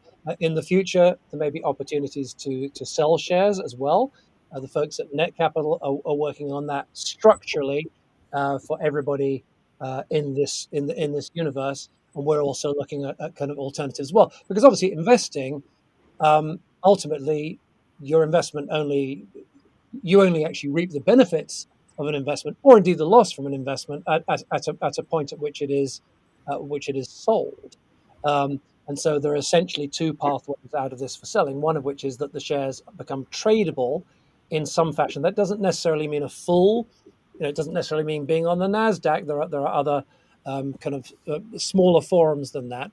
So that's a possibility going forward, or possibly being acquired by another company who thinks that what we've got is valuable, and we have their various kind of patents and trademarks and so on, in addition to this amazing group of people who follow us, and some pretty great existing and future products. So an acquisition is a possibility as well. But yeah, whoever that was, do we have their name? Kate, give them a shout out. I don't. Oh, I just have their email address, but it's K Gelner. That's Okay. K Okay, Gelner. Kay Gilner, thank you for your question. Yeah, thank you, and thank you so much for investing in Magfast. Okay, thank you. Okay, next question. I think this one might be for Rob, but we'll see. If a net capital company like Magfast goes IPO, do my net capital shares in Magfast convert to common shares on the New York Stock Exchange or NASDAQ automatically? How is that conversion handled? That was from Robert. That's a great question. So yeah, if any company that goes, that has raised on net capital goes on to list on the NASDAQ, New York Stock Exchange, or goes public in general, that's obviously a great win for everybody. The exact mechanics are going to depend on that company and how they want to structure their uplist or their launch on the NASDAQ, New York Stock Exchange, things like that. But we would work with whatever the company, whether that's Magfast or anybody else, to make sure that those shares are appropriately handled. I know that's relatively vague, but it really depends on the deal and how the company would structure their capitalization going forward onto the New York Stock Exchange, NASDAQ, things like that. Brilliant. Thank you, Rob. What else you got there, Kate? Let me see. I had a few. I feel like we've answered all the ones for this section already. There's a section. We're in a section. Yes, this is our 5 o'clock to 5:30, which we're basically done now. We have another one command. Oh wait. Rex just gave me more. Hold on. Okay. Okay. This person says, I invested unknowingly in the past. Can I please get an explanation for dummies? And that is Kathy. Okay. Kathy, God bless you. So here's what I think Kathy's saying. I think it's very unlikely that you purchase securities without knowing about it, because the legal requirements for doing that are significant. It is possible maybe that you purchased a product backed, not all of which have been shipped, and so she may be considering that to be an investment. It isn't an equity investment, but it is it was a commitment to us that we take extremely seriously. We've covered this elsewhere. I'm just noticing that I've got hair sticking up in here. That's worse. There is worse there. We're going to need to put a video or something while I go fix it.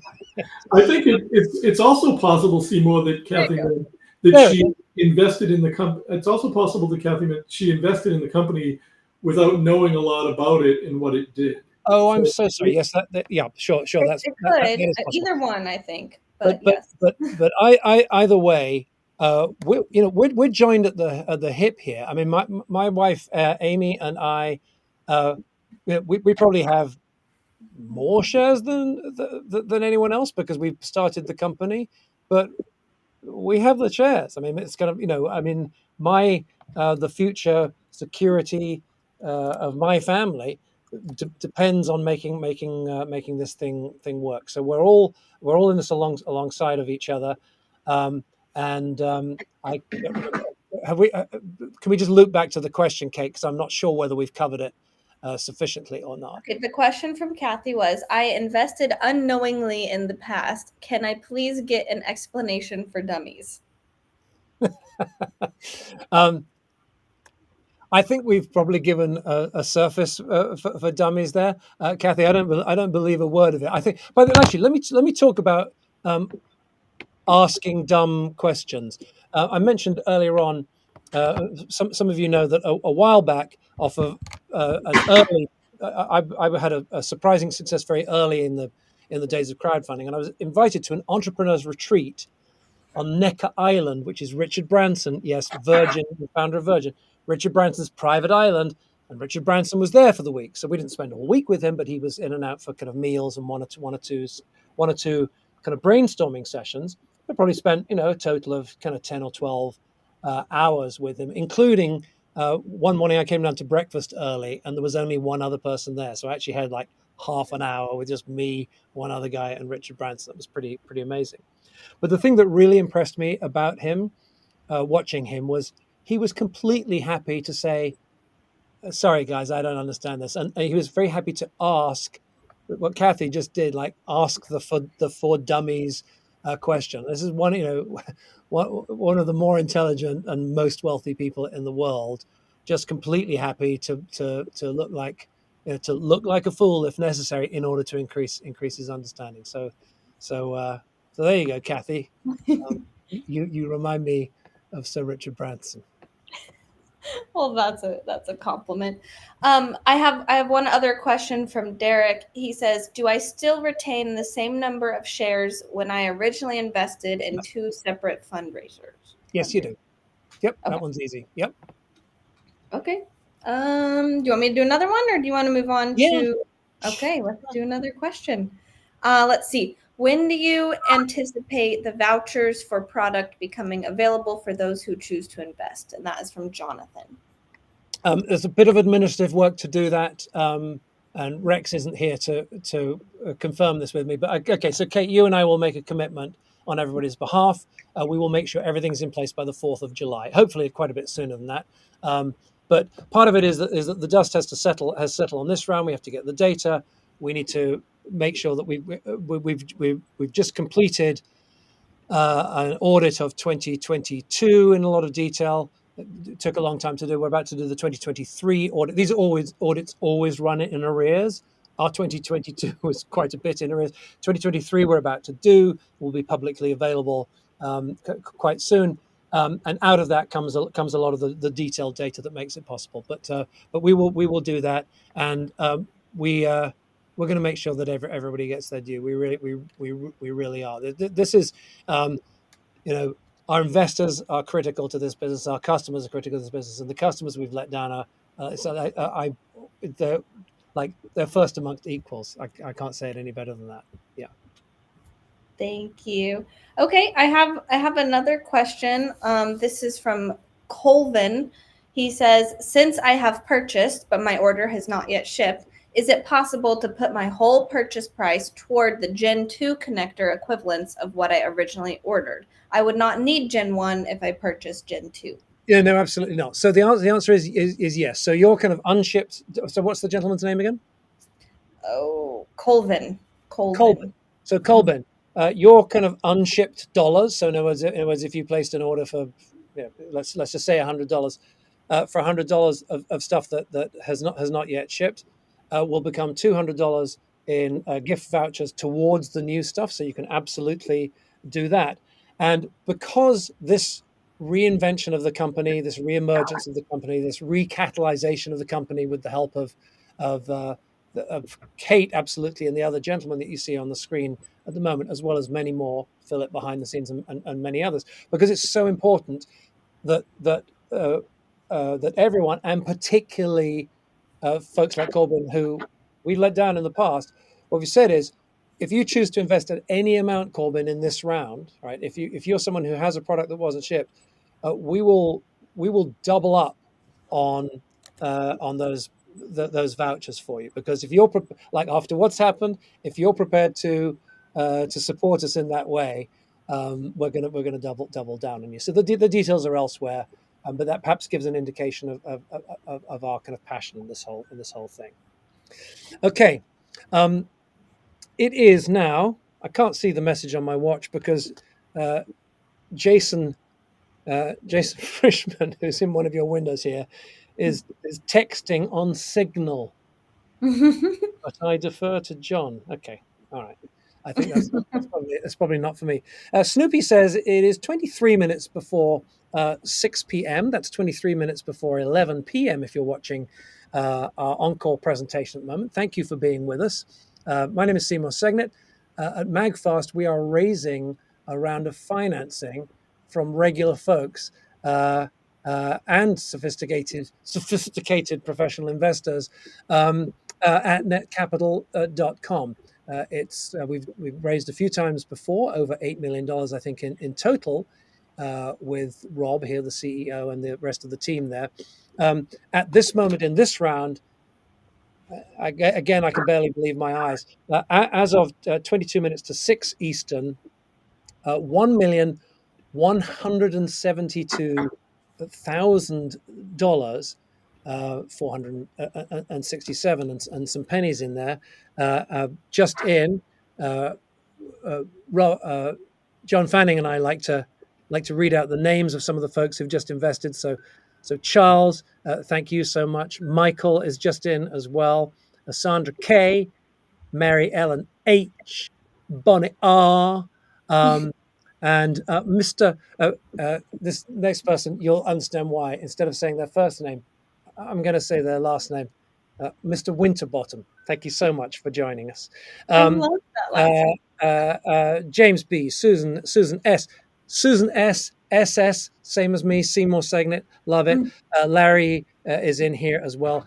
Jameson and David and Otis and Wendy and Raymond and Peter and Julie and Russell and Robert and Marissa and Pamela and Jeremy and many, many more. Thank you so much. And I'm just going to read that number again, because if you're watching our encore presentation, you will see the difference in what's been raised in the 5 hours since this was first broadcast live. It's now 20 to 6 on the East Coast during the live broadcast. That is, stop texting on my watch, everybody. That is 20 minutes to 11. So in the last 5 hours, you can put up on the screen right now the new total as we're approaching quarter to 11. The difference between that and 1.72 million. That's the amount we've raised just in the last 5 hours, which is, I don't know, is it? I think it's a really exciting and encouraging amount, isn't it? We know it's going to be an incredible amount in just 5 hours. Can you believe the difference between these two numbers? That's amazing. All right. Okay. So I think it's time we had a little bit of a shift. Philip, let's line up one of the films. We spoke about a couple of our products. I'm going to play a short film first of all. You remember earlier on when I was let's do the LED-licious. You remember a little bit earlier on when I was holding up Life and showing it starting to charge for you. This is part of our no detail too small strategy. At Magfast, we think that the experience that you have of our products and services as we develop them, like customer service and chatbots and these other things. But we really think it's the little details that make the difference. And earlier, if you were with us a little bit earlier or during the live stream, you saw how we're approaching the chatbot. The chatbot should be friendly and fun and a delightful moment in your day rather than a kind of an annoying computer. When you get your Heathrow suitcase and you're kind of unzipping the interior, is this in focus? This is the zip pull, and it's like a work of art. This beautiful teardrop shape. It's really, really beautiful. And when it came to LEDs and designing the experience of the LEDs on our power banks, we were like, you know what? Our houses are full of flashing LEDs. No one knows what they mean half the time. Can we make something that is really beautiful and really intuitive? And so we came up with this system that we call LED-licious. Magfast's patent-pending LED-licious system represents a radical rethink of how all our products clearly communicate with you. We've taken the time to design a simple system of LEDs that tell you everything you need to know in an easy way that you may notice you already intuitively understand. First, gently, firmly touch the power symbol to turn your charger on and see exactly how much charge you've got. Each LED has a number, so 8 white lights means an 80% charge. Easy. And each charging outlet is also numbered, and as you use it, the matching LED breathes in a gorgeous glowing green. Look, slower charging, fast charging, perfect power delivery for your device. And as charging completes, it safely slows until it stops. When the time comes, no matter which of the many ways you choose to charge your Magfast charger, your LEDs dance continuously so you always know you're getting the charger you want. The Magfast LED-licious display. Simple, beautiful, intuitive. So we're super proud of LED-licious and Fingerprint and any number of other Magfast innovations. All right, if you're just joining us, my name is Seymour Singh, the founder, CEO of Magfast. With me is Kate Kennard. Hi. Our amazing co-host and senior projects lead at Magfast. Basically, if you're here, it's probably because Kate did the work behind the scenes to put this whole thing together. Also, we have John Fanning sitting between the two windows in the lower left of your screen there. One of the first investors in Uber, the creator with his nephew Sean of a small and very famous, not small. I guess at the moment he founded it, it was small Napster, but it became this extraordinary organization that completely turned the music industry upside down and led to the streaming that we all enjoy today. And he's an extraordinary man, and very, very generous with his time and his spirit and his encouragement. And we're very blessed to have you in our Magfast family, John. And Rob Burnett, CEO of Net Capital, our home on the fundraising internet. Right now, if you go to netcapital.com, you'll see a collection of wide-ranging, all kinds of different young companies raising money. We have, I think, probably where we show up early on the homepage, because it tends to be the companies that are like in the middle of a raise tend to be kind of shuffled towards the top. You're likely to see an image with a donut with some sprinkles on is the identifying image for us at the moment. And I thought I might just take a minute and explain what that's about, because we've got this thing that says, "Is this the future of mobile charging?" Let me take a minute and unpack for you why that is. So if we were speaking a little bit earlier on about our second generation charging puck, right? This is the part of the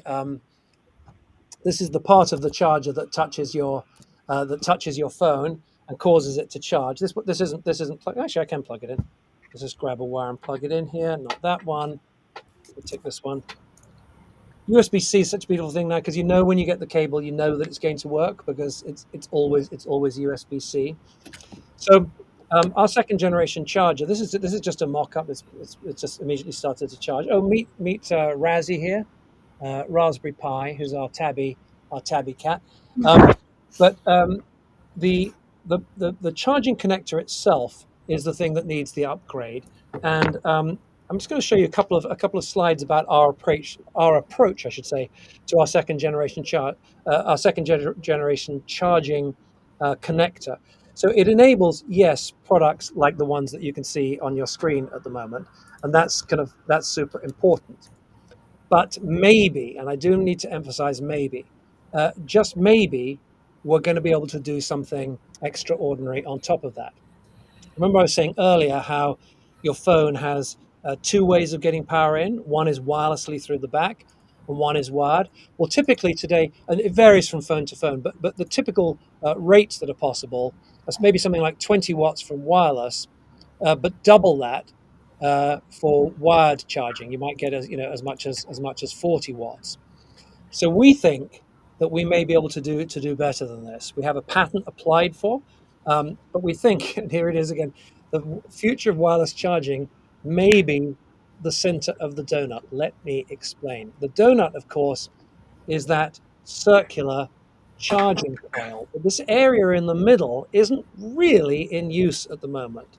So it's kind of top secret, but we think that there may be a way of using this space in the middle. I shouldn't really show you this, but this is something that we call the antenna, and we think that there is a way of using this space. It's patent pending. It's top secret. I can't tell you any more about it. But if the idea that we have prevails, we may be able to get a charge that is 10 times faster, but is still wireless. Again, it's early days. There is a patent applied for, and if we're successful, you'll be able to convert any phone with a simple. We'll license it, and it could be included in phones potentially. But any existing phone could be converted simply with a case like this. What we're definitely going to be able to do with our second generation connector is this business model. Is to be compatible with 100% of all smartphones, 100% of our own first generation power banks, and all of the wireless, the former Qi and new Qi 2 wireless equipment. And this is something that we didn't speak about earlier on. I want to just touch on quickly now. And it's about this moment. Just bring me onto camera for a second, please, Philip. It's about this moment when you touch your phone on like this, right? If the microphone picked it up, you'd have heard it start to charge there. There's this moment, and we think that when this happens, boom, there can be more than just the starting of the charge. And we call it the moment of unity. It's kind of like, when a spaceship kind of docks and two things come together. How is unity defined in the dictionary? It says noun, unity of time, unity of place, unity of action. The state of being united or joined as whole. What does this mean for our connector?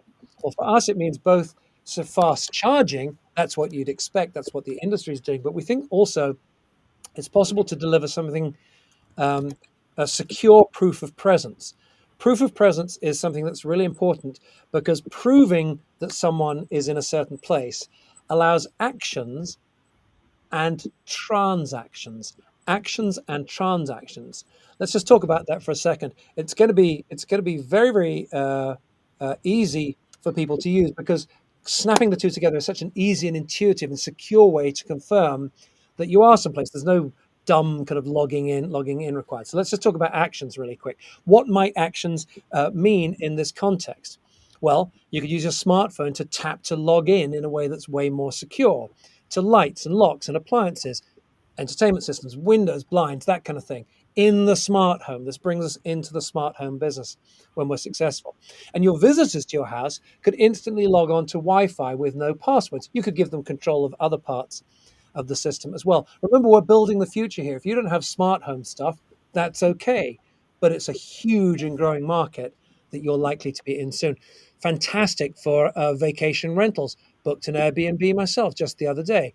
This isn't going to be possible with the tech that I'll find when I get there today, but you can imagine arriving at an Airbnb or other vacation rental in a few years, instant Wi-Fi, instant connection to local services, to home automation, to security as well. The person who owns the property can allow you just to have access to this stuff for a limited time. They can literally, from this moment of connection, make sure that you have full access while you're there, but it's eliminated when you leave with expiring credentials, and much more is possible as well. Same kind of thing you can imagine in hotels. A friend of ours runs a Renaissance hotel. That's why we've thrown their brand on here. There's not an existing relationship for Magfast with them, but there is with one of the owners.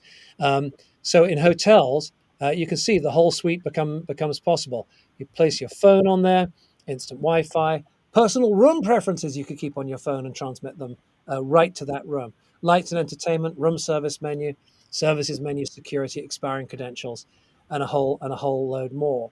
And we think that all of this leads to the possibility of an open public charging network. Just look at these numbers.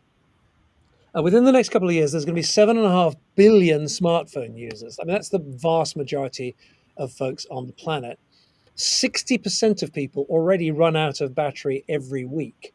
So that means there's an awful lot of people out in public at restaurants and airports and shopping malls and food courts and hotel lobbies and conference centers and concert venues and museums and public parks and sports venues and coffee shops and tourist attractions, even at beaches.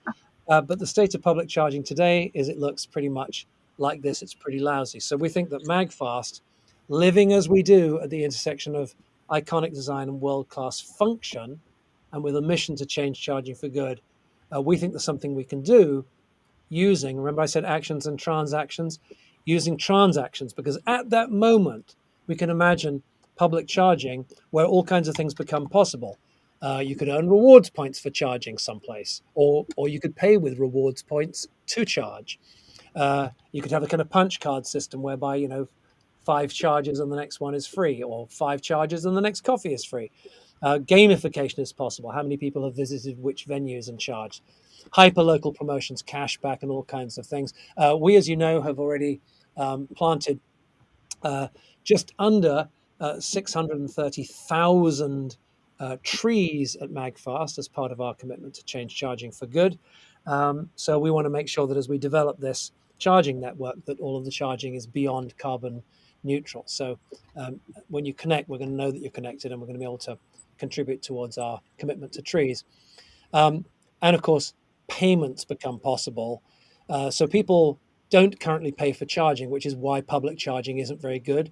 Often they won't, but sometimes they will. And we envisage a world where maybe paid or unpaid, there's super premium charging at your local coffee shop. This isn't just an illustration. I think in the bottom left-hand corner of the screen there, it says simulation. Similarly at airports. How often are you running out of charge when you're at the airport and you know you're going to need a really good charge to order your car when you get to the other end or whatever. Conferences and events, that kind of thing. And you may have noticed this yellow on the screens as I've been showing you this. This is because of a major development, which is the secure wallet. On Android and on iPhone, there's now this thing called the secure wallet that, yes, can hold cards, can hold credit cards and debit cards and so on, but can also hold relationship cards. We're working with an extraordinary company that we plan to develop this Magfast card. You can see it can greet you in a fun way there. The card's free to add, very simple via touch. I'll show you that in a second, or by scanning one of our fingerprints or a QR code. Or just by email or text. And it makes all kinds of things possible, this card. What does it make possible? Oh, I don't know. Manage your warranty, deliver special experiences. Your investor portal can be on here.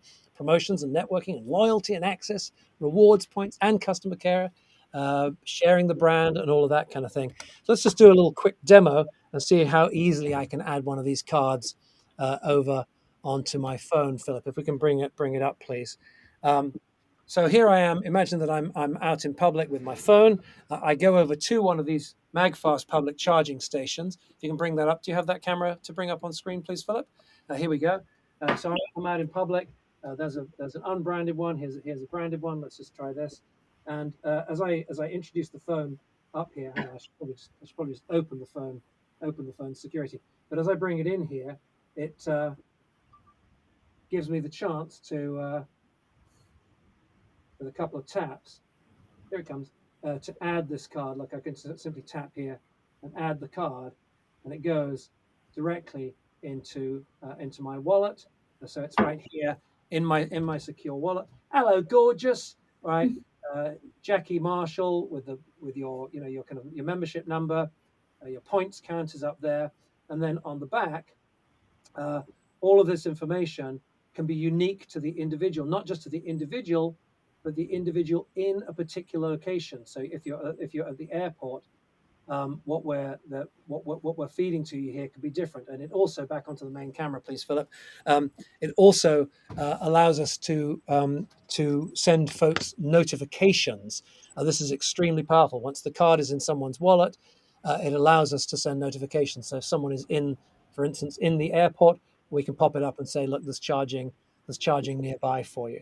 So we think the card, I mean, let's be honest, Rob, I mean, you could imagine an entrepreneurial group coming to you just with the card as an idea and saying, we're going to get this card onto everybody's wallets and deliver all kinds of value to them.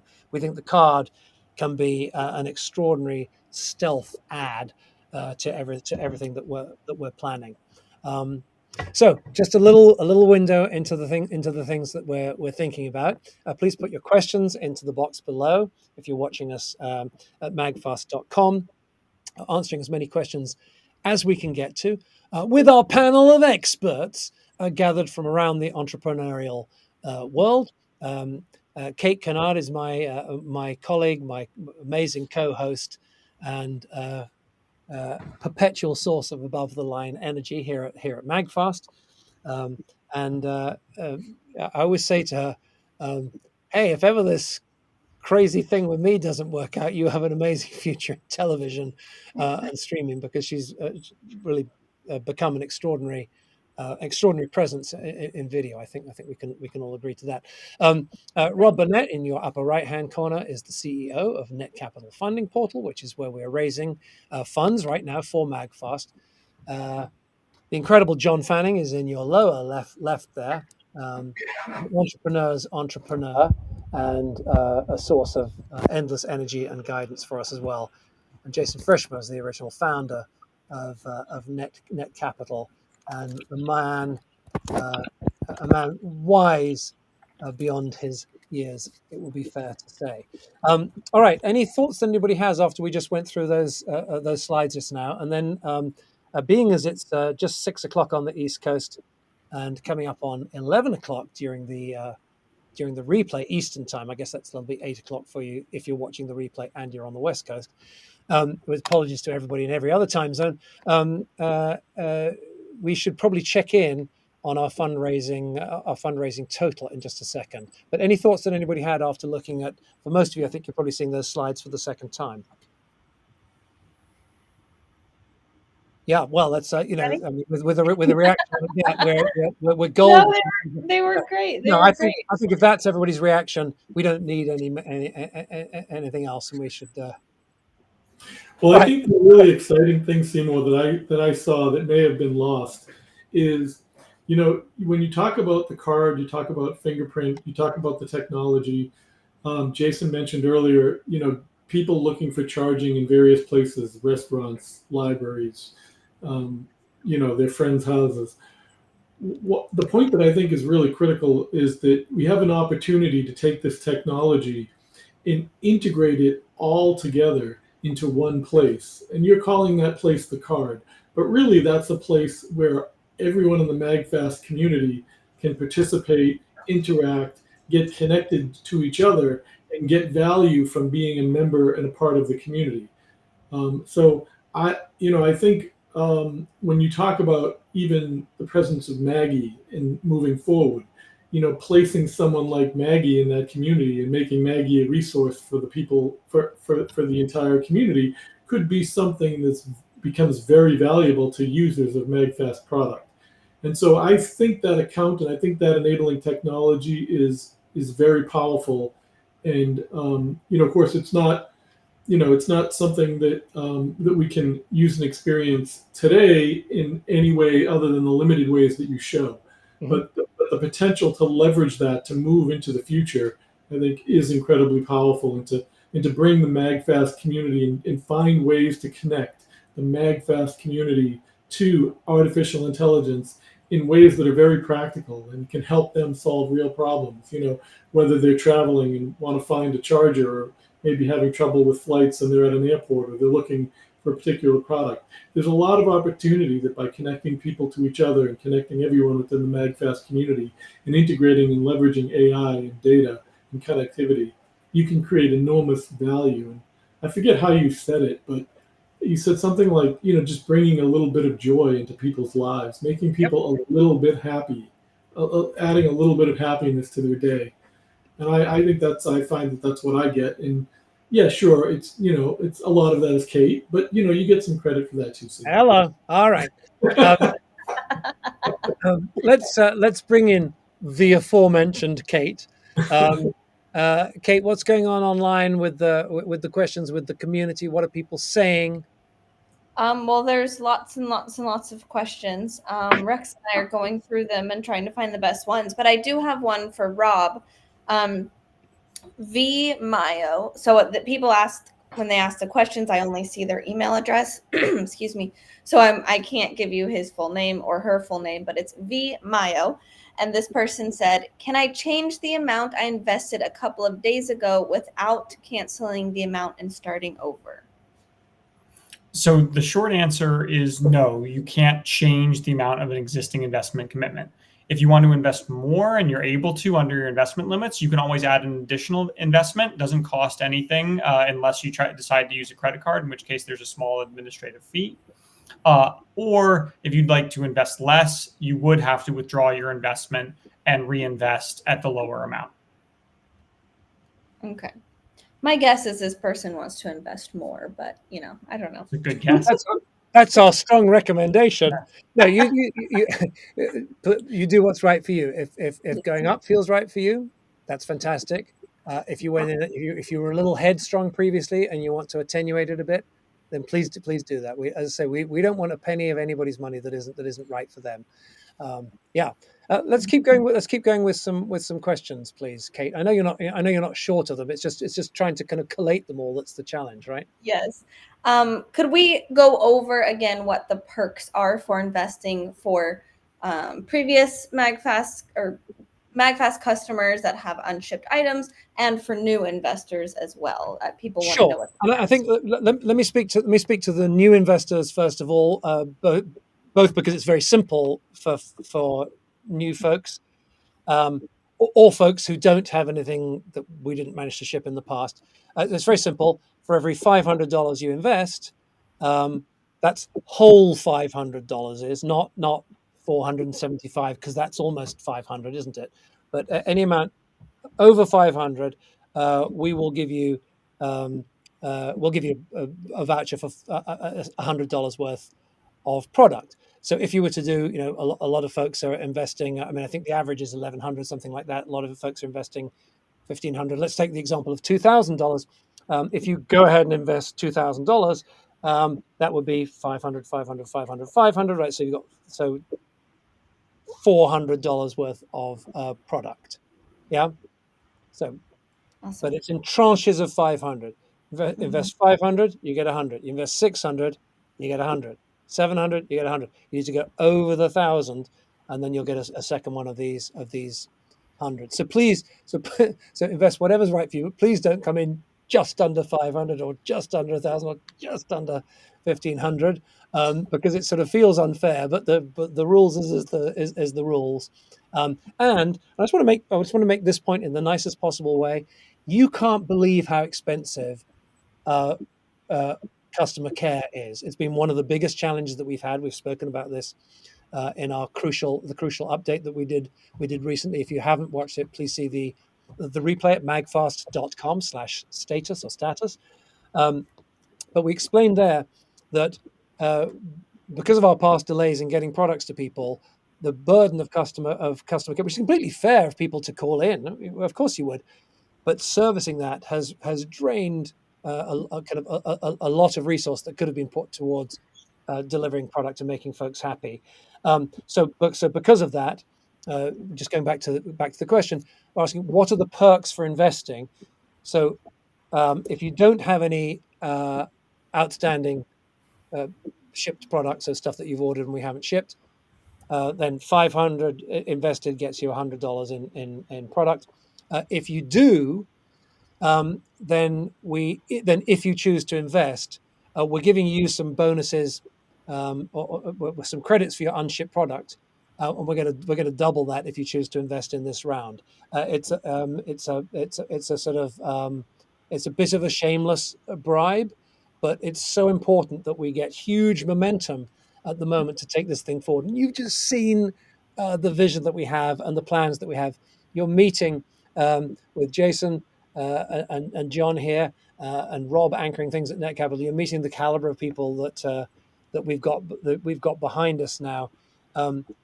we can do something truly amazing here. And this is the first of a series of stepped financing, because the stuff I'm describing, a public charging network, it's going to lean in. It's going to take a little bit more than $1 million, right? But this allows us to do the core development, the core research that is going to enable it. And then we'll be taking extra tranches of financing to expand in the way that John Fanning, Senior, described a little bit earlier on.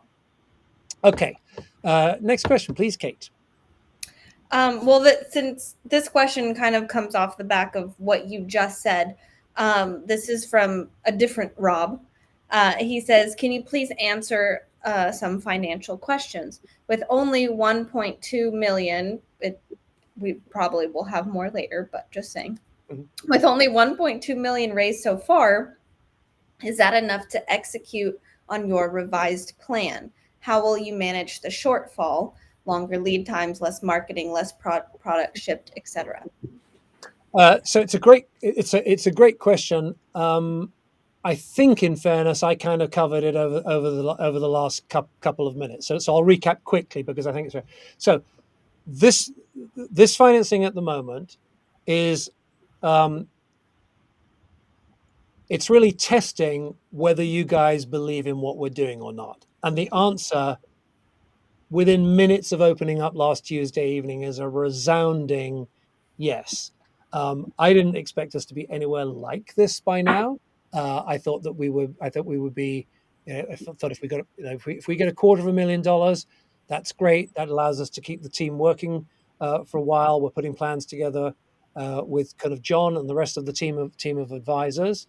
We're going to be as of just after 6 p.m. Eastern, and we're just on, as he said, just on coming up on 1.2 million. We'll be at 1.25 million. That's kind of 5 times where I thought that we might be when we started this thing. I think this is a huge vote in favor of the plan that we've put forward. But as our questioner just asked, it's like, is it enough? No, it's not enough to do everything we're describing. That's going to take considerable extra investment, but that investment becomes possible when we deliver on the first stages of the things that we're talking about at the moment. Plus, we will be going into additional financings later in the year. I mentioned that we're working on the 2023 audit at the moment. As soon as that's completed, it opens up all kinds of possibilities. So this isn't getting in at the ground floor. That was kind of a year or two ago. But it is joining us at as John was saying, a critical inflection point for the company, a pivot point for the company. The strategy now is about a great deal more than just manufacturing and selling great products. It's now about building out this extended network, which I think opens up. I mean, we did a kind of back of envelope calculation on, if you could get a tiny. There's a joke in venture capital circles that whenever an entrepreneur wants to show how big a business can be, they say, well, if you could just get 1%. And it's a little bit unfair for it to be a pure joke because, well, what number are you going to pick then? If you're going to say this is the size of the market, well, you're going to say we're going to get 50% of the market. That's ridiculous, right? But it isn't worth going after it. But it isn't worth investing in the business.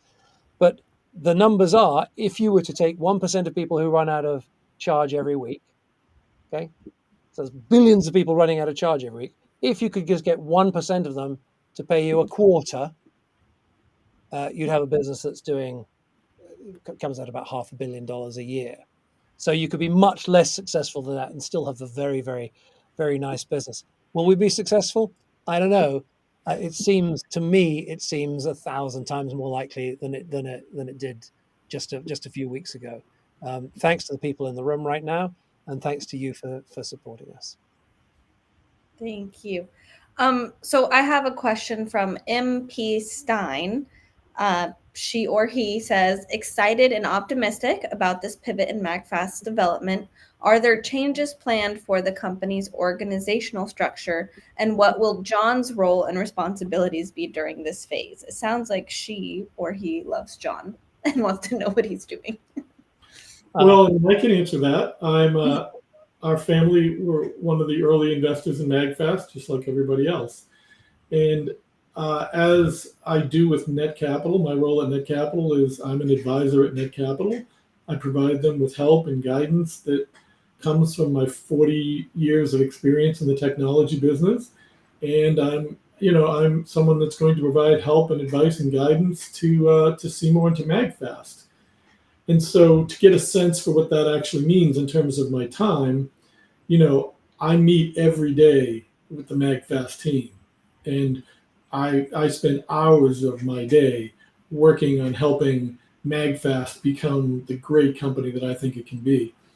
And just to reward the people or punish the people who have stayed for the last 2 hours, to finish the story I told at the beginning about the computer company that I bought, that computer company, we owned a company called CompuMart.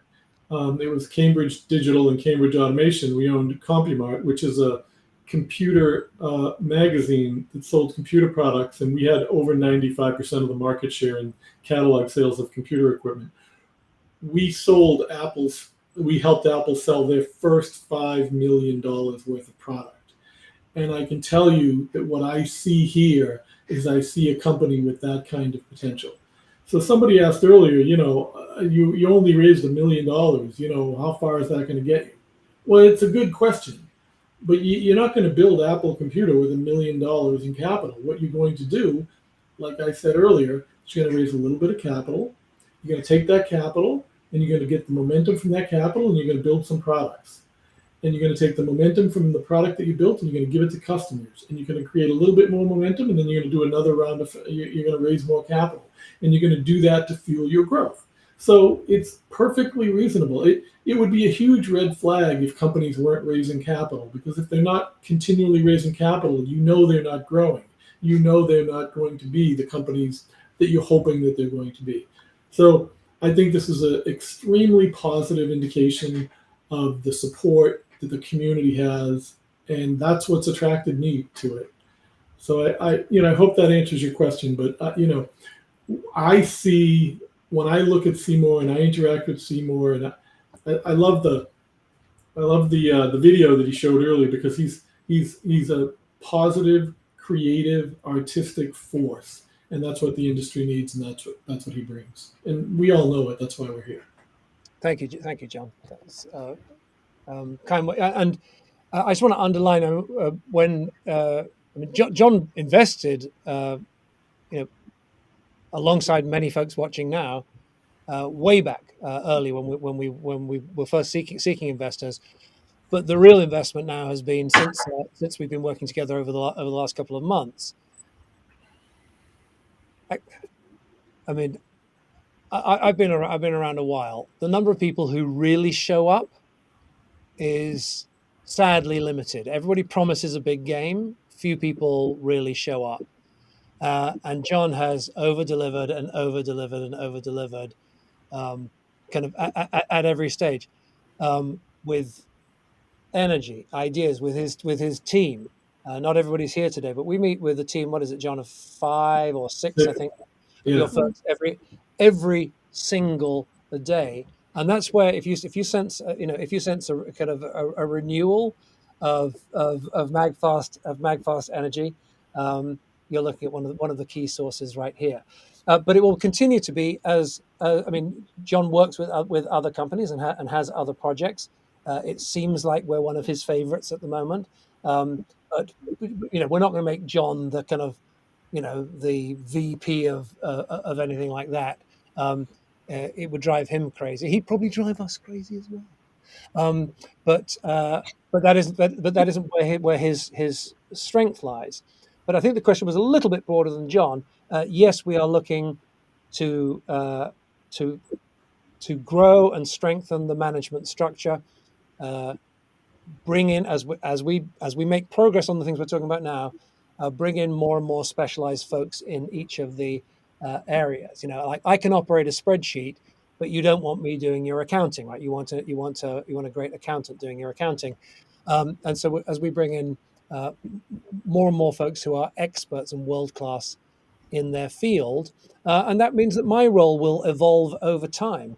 I have some very unusual strengths I'm told, that I bring to this. But in terms of the broad execution of all of the things we've got to do, I'm gonna need to bring in some extra folks to help execute on that. And we may find that chief product officer and chairman and founder and so on is a more appropriate role for me as things go forward, making sure that Magfast is Magfast in its essence, while an expanded team executes on the vision. Well, All just right. to reinforce that point as well, I would just say that, we all believe in Seymour as a leader. We would follow Seymour off a cliff if that's the direction we went, and we're all okay with that. But we believe that he will build a great company, and he can do it leading. He's a visionary. He's an artist. He's an inspirational leader, and he's just an absolute pleasure to work with. So I think to a man, every person that we've introduced Seymour to believes in Seymour and loves Seymour and Seymour's leadership. Now, having said that, we've learned things over the last couple of years, and we've learned, that when it comes to, chief operating officer and, negotiating with the Chinese to get them to meet their delivery dates for critical components, like, you might want to have a different guy who's been doing that for Motorola for the last 20 years and knows people and has relationships and knows how to get stuff, special treatment. Seymour, with all small companies, you've got a lot of great people wearing a lot of hats. And, I think when Seymour says reinforce the management team, there's some areas where, they've tried to reinvent the wheel, and there's no need to do that. And we can bring in other people who know exactly how to do some of these more commodity-like things, and that's going to build and strengthen the team and free up the creative, inspirational Seymour to do the things that he likes to do and he's great at. So the problem that we have is we have Seymour doing things that other people can do, and what we really need to do is we need to have Seymour focusing his time on doing the things that only Seymour can do, and that's how we're going to build and create a great company together. Thank you, John. Kate? Thank you, John. I believe that probably answered that person's question. So Rex highlighted this question for me because he said it's possibly the most asked question. What's happening with Wall? Wall was part of the Pro Kit, and it was supposed to be the base of the Pro Kit that all the chargers attached to, and people just want to know what's going on with Wall. How is it going to evolve going forward? Yeah, so I mean, Wall is first going to emerge as a Gen 2 product. Yeah, it's as simple as that. I have to say, my thinking on Wall has evolved recently. Some of you who've been with me for a very long time will remember Thing Charger, which was the original charging product idea from a decade ago, which is great. But both of them were based on things happening at the point where you plug into the wall, which is great, kind of in the kitchen, right above the kitchen counter. Right, that's a good spot, maybe above a workbench, but very often you need the action, not exactly at the wall outlet, but a few feet away. If you think about it, most appliances don't operate at the wall outlet; they operate on a 3-foot cable, on a 6-foot cable. And so I think as the products evolve, Wall will still be there, but will be its role will be part of the program rather than central. And I think that this guy Air becomes Air 2.0 becomes super important, because this is and I do urge you to go get something that looks like this from one of our competitors at the moment, until we're able to ship you our elevated version of it, because it's so super convenient just being able to come in and do that and get your charging started. I've been using, as I say, products from our competitors for most of the last year now, and it's really it's just fantastic. Is it going to do this Apple thing that's quite cool? Only does it when it's in the right mood, I guess.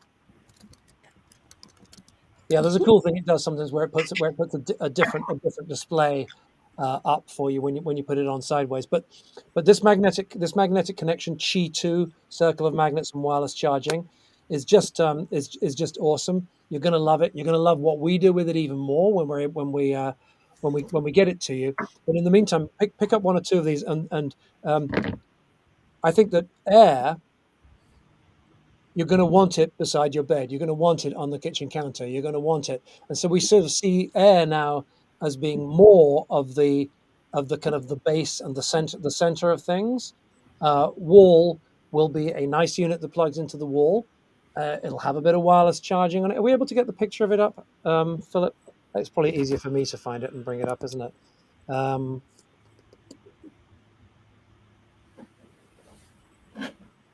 Can I find it quickly enough?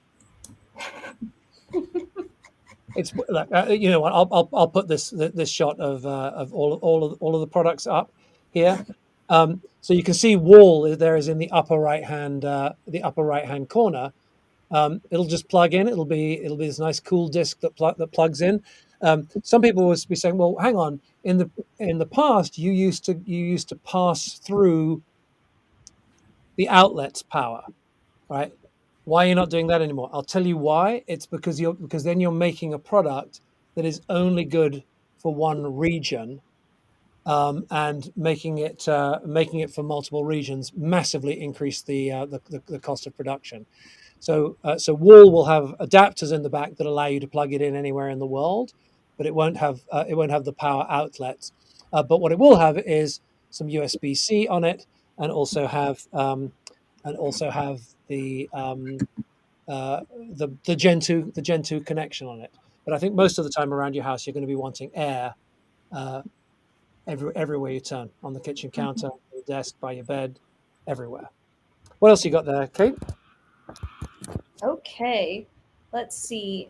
I have a nice comment from this person's email address. Starts with "What a riot," but it just says no question, just hugs, hugs, hugs in all caps. So we all get hugs. So that's nice. So this person says, this person's email address starts with Hot Caramel. Hot Caramel says, "Will I get Gen 2 for products I have not received yet?"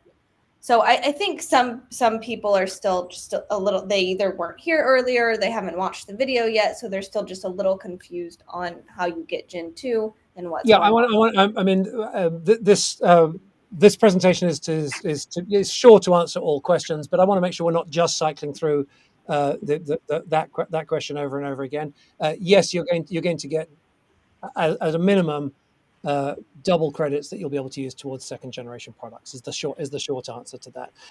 I just received this amazing family that we have here. Many of you know Eric Cox, who's a beloved member of the Net Capital family. Wasn't able to join us today. Just got a text from him saying, if you turn your phone off and lock it, then you'll get the nightstand mode. And sure enough, we turn it off and lock it. And there we go. See the nightstand mode. So thank you, Eric. You see, Net Capital can also provide tech support. It's phenomenal. And you know what I saw in the questions? I saw a question that I think is a good question for Rob. So the question, Rob, was, I tried to use my credit card and it doesn't seem to work. Are there any other ways that I can invest? That is a great question. So sorry if your credit card didn't work. I'm not exactly sure what that was. You're always welcome. I know it's getting late in the day, but you're always welcome to email team@netcapital.com if you have any problems at all with investing. We'll do everything we can to help. But there are two other ways to invest as well. You can not only use your credit card, but you can do something called an ACH, which is a direct bank transfer. You log directly into your bank account and transfer funds. We've got that functionality right there on the site. It's similar to it's actually the same system that services like Venmo uses. And then you can also pay by wire. It's a little more manual.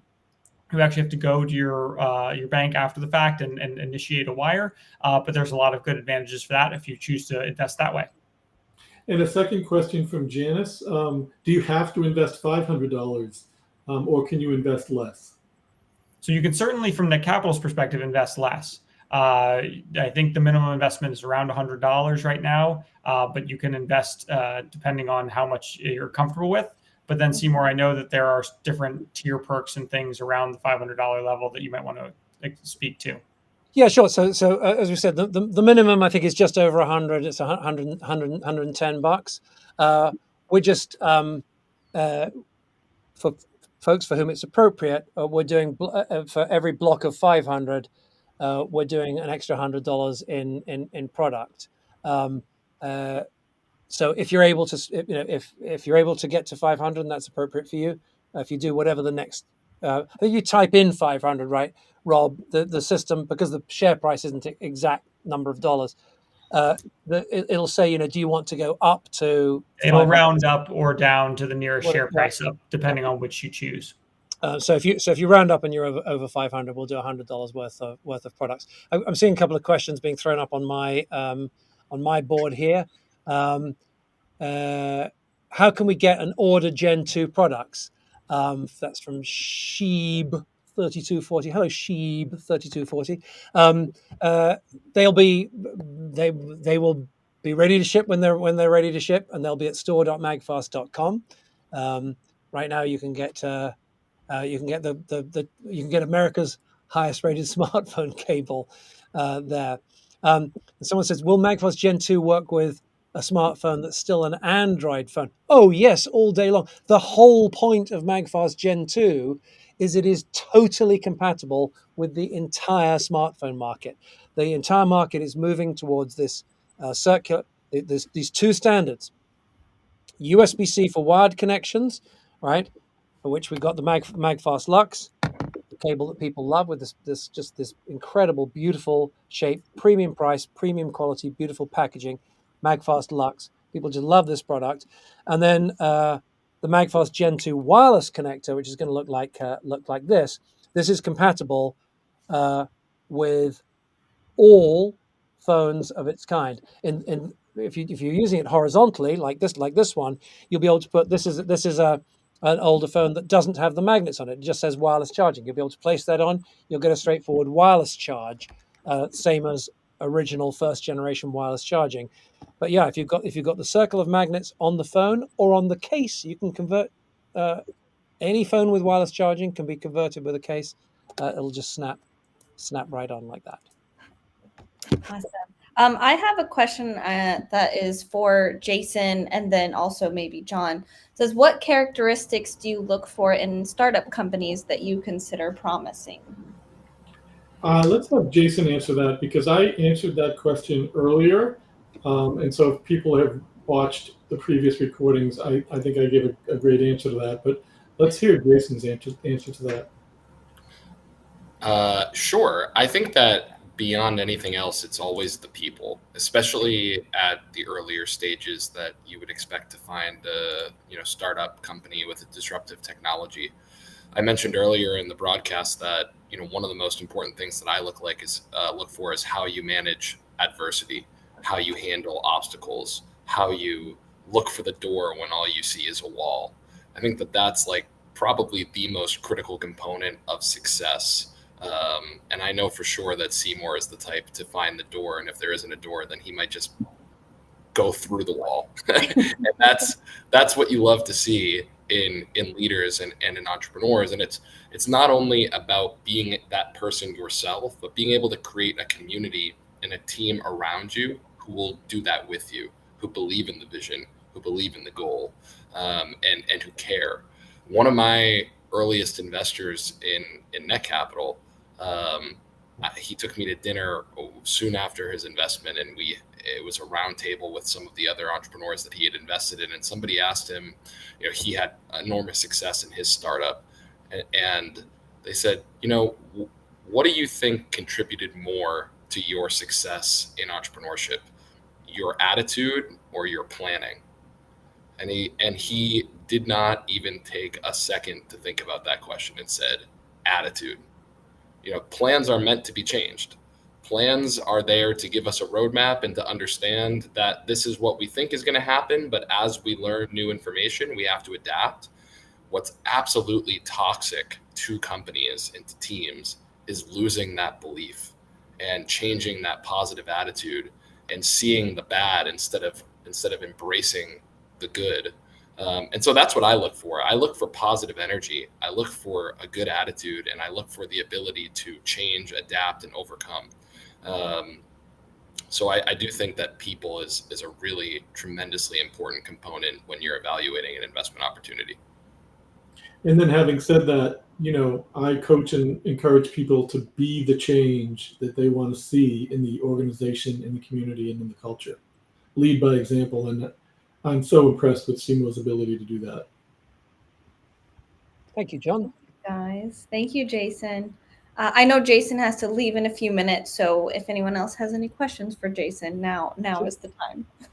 Jason has to bail. All right. He's yeah. Do we have any? Jason. I've got one question. 2 hours and 41 minutes so far, Seymour. So, you know. Yeah. I've got one question. I've got one question, which is my favorite question, and it's a question that I can't answer, so I'll throw it over to Jason.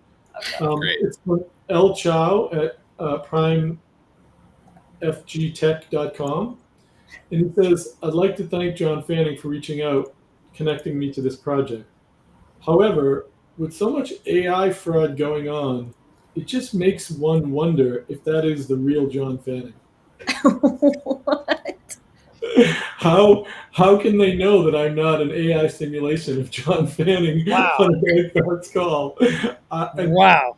I can't answer that. That's my favorite question. I don't know. I got to tell you, John, after seeing Seymour speak in fluent Japanese, I am pretty shocked, and I suppose you can't know for certain. So, Seymour, can you throw up the background real quick?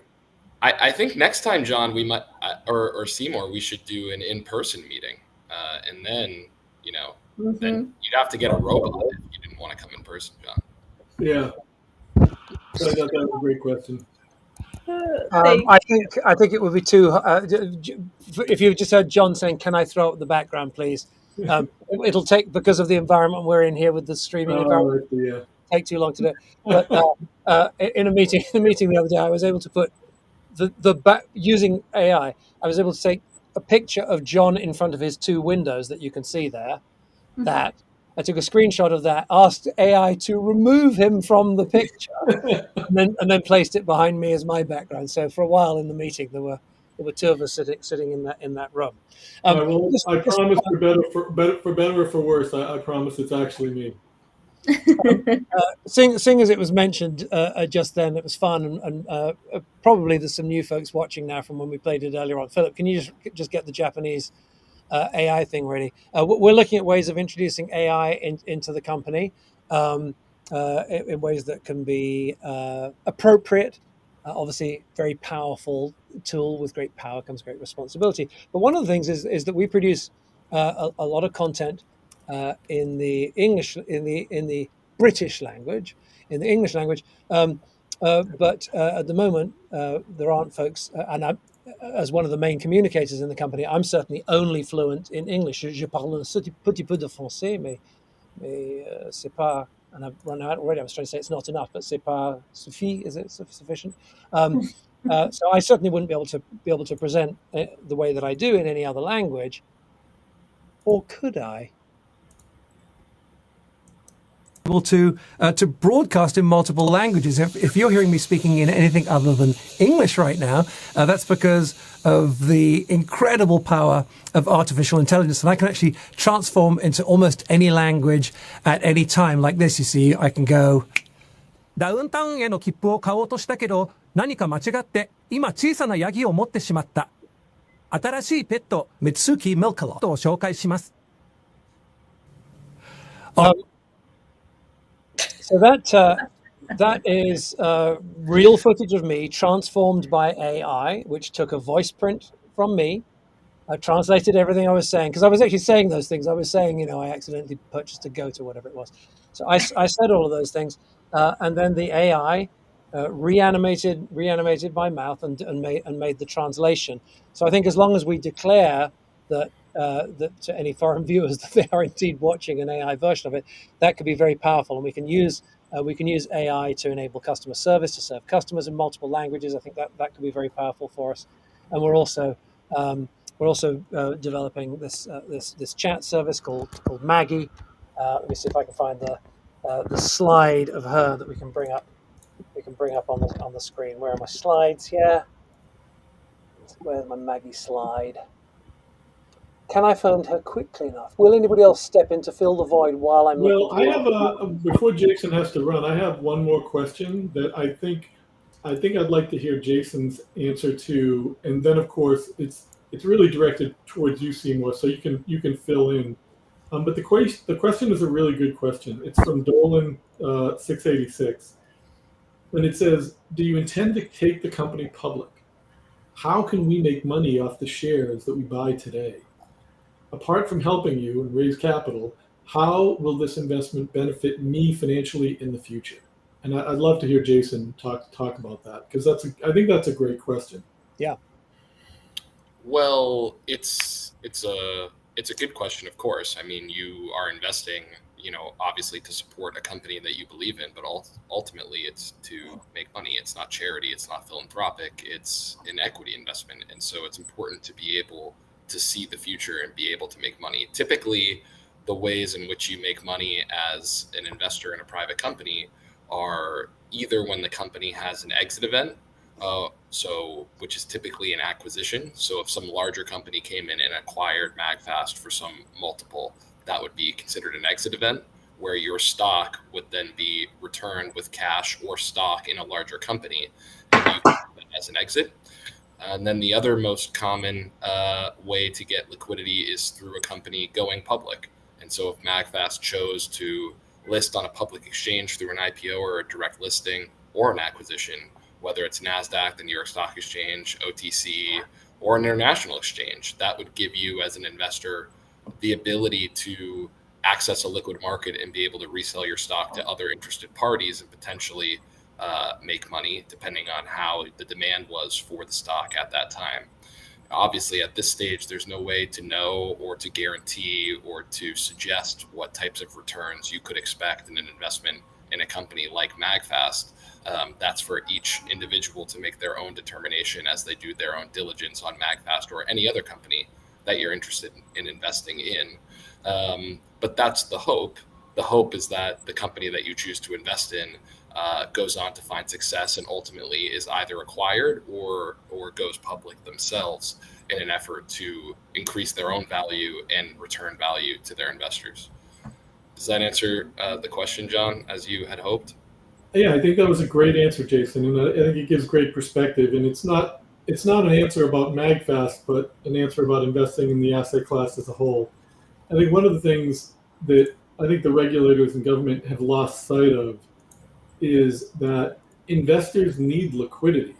And so when they passed the Jobs Act, they really came up with a great model and a great mechanism for getting early stage companies and tech companies and funded and access to capital, but I think they forgot about the retail investors. So we've had, there's been a little bit of a struggle and a challenge helping investors achieve their liquidity objectives. Obviously, going public, for companies has been just a brutal experience for the last 20 years with the layers of regulation on top of regulation on top of regulation, Sarbanes-Oxley, Reg FD. They're teaching companies that it's better to stay private and access private capital and exclude middle class America from those types of investments. And so what you find is you got people who can afford to hold an investment for 10, 12 years, being the only ones able to make investments in these types of early stage private companies. So I think that's a fundamental problem. I think the question gets to a fundamental point of, we have a government that's allowing people to invest in cryptocurrency with literally by definition, no intrinsic value. And those people are able to get liquidity instantly in investments that they make. So yeah, I do think that, I know there's been some stuff that's publicly announced that Rob, might be able to talk about, and that Jason might generally be aware of. But, Net Capital has been working on trying to help solve this problem for retail investors since its launch, since its inception. It's had some great efforts and some great ideas, but it's had some challenges, and there are some entrenched players in the space that, when I say entrenched players, I mean, very large investment banks, very large banks, massive institutions that don't want to make it easy for us to help retail investors compete with public stocks. But I think in the future, I think there's possible opportunities that we're working on every day to provide those benefits. Beautiful. Jason, do we need to let you go? Yes, it's very nice to have been here, Seymour. Glad to have been able to help. I hope I was helpful. No, more than, yeah. I'll continue cheering on Magfast from the sidelines as best I can, and truly appreciate, obviously everybody from the Magfast community has made such an impact on the Net Capital community. And so from my vantage point as the founder of Net Capital, I'm tremendously thankful to you, Seymour, and you, Kate, and all of the great people that you've brought into our ecosystem and made aware of the work that we're doing. And obviously we're so grateful to have been able to facilitate and be the conduit for Magfast to get access to capital from your own community and ours in order to fund your growth thus far, and glad to continue to be a part of it. Beautiful. Thank you very much. Jason Frischman is the founder of Net Capital, an entrepreneur's entrepreneur, and we are very, very, very, very blessed. Thanks, team. To have him on our team. Thank you, Jason. Bless you.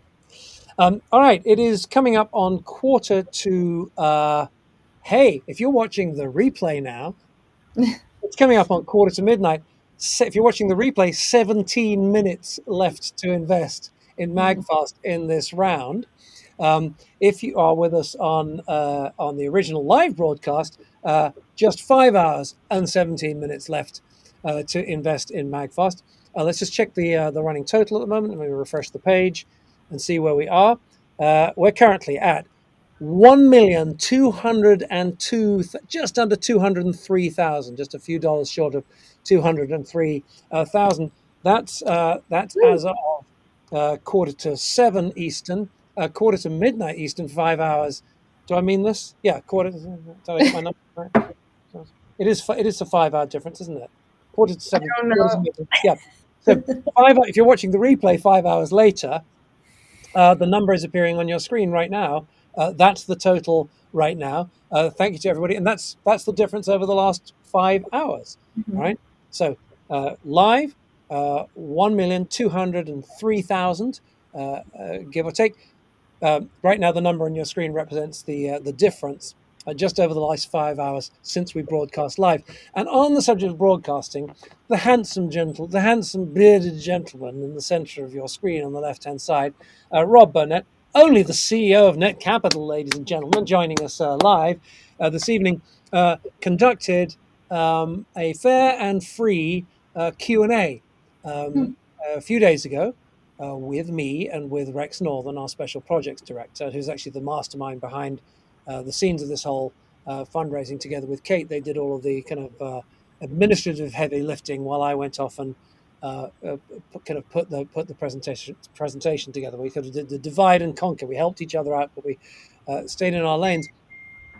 And so with Rob and Rex and I, we did a Q&A, which we're going to stream after this, and probably again in between now and, get this right, 9 p.m. Eastern, 6 p.m. Pacific, when we will run the encore presentation of this. Oh, except if you're watching the encore presentation of this, we won't be running it again later because you're watching the rerun right now. Is this making any sense to anybody? Good. I'm glad you're understanding all of this.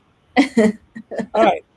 Kate, with 15 minutes left to go, what shall we do? Let me give you a quick update in the last 12 minutes because I really think this is fun. Albert B, $205. Richard B, $126. Michelle K, $157.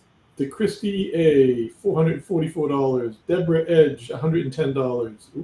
James C, $315. Sharon M, $99. Neil Baltus, $504. Keith D, $4,005 in Magfast. Way to go, Keith. Ooh, thank you, Keith. Yes. So 141, Steve Cass, 110, Derek F, 504, Robert S, 504, Karen G, $1,987. Wow. And she's going to be one of those that just missed by $12. We'll see what we can do. Amazing. Beautiful. If you've just joined us, my name is Seymour Sagnet. I'm the founder, CEO of Magfast, a company dedicated to charging for good. Right back from day one, we promised that one of the things we would do would be to plant trees as we went along our journey. And I just thought let me just grab the slides right quick and let's get a little update. Kate went into the field recently to learn more about our tree program. And literally, we after all these years of working with the folks at Trees for the Future, we went into the field to check it out. So here's the total, Kate: 629,413 trees. Let's talk folks through what that actually means, because it's a remarkable achievement. If you were to plant all of those trees next to each other, it would be the equivalent of 31 times the number of trees in Central Park, which is insane because I've been to Central Park and that place feels like it goes on forever. It does. And if you look at a map of Manhattan, I mean, Central Park is a big chunk of the island. Multiply that up by 31 times, and it's really something. Now, Kate went to the field. Just give us here's a picture of her. Who are we seeing here in the picture with you? Oh gosh. Okay. So next to me is Brittany. She works in customer care for Magfast. I'm sure many of you have spoken to her. She's great. She's awesome. And next to Brittany is Rebecca. And Rebecca, she was amazing. She was our tour guide for Trees for the Future while we were there. She took us to a bunch of the different farms and showed us the actual people that we were helping as well with this program. And behind us are some of the farmers that plant the trees. And I believe his name, the one right behind me, his name was Raphael. I cannot remember the other two names. I apologize. But Raphael, this was his farm that we were on when we were taking that picture. Beautiful. And I want to know, if you're not looking closely, just look over on the right-hand side of your screen there, the guy who's sort of hidden behind Kate's. That is Jared. Jared also was one of our tour guides. He went to all the farms with us, and I don't know what happened there with Jared. Fantastic. Yeah, so it's really great. You can check, by the way, trees.org/magfast anytime you see the latest total there.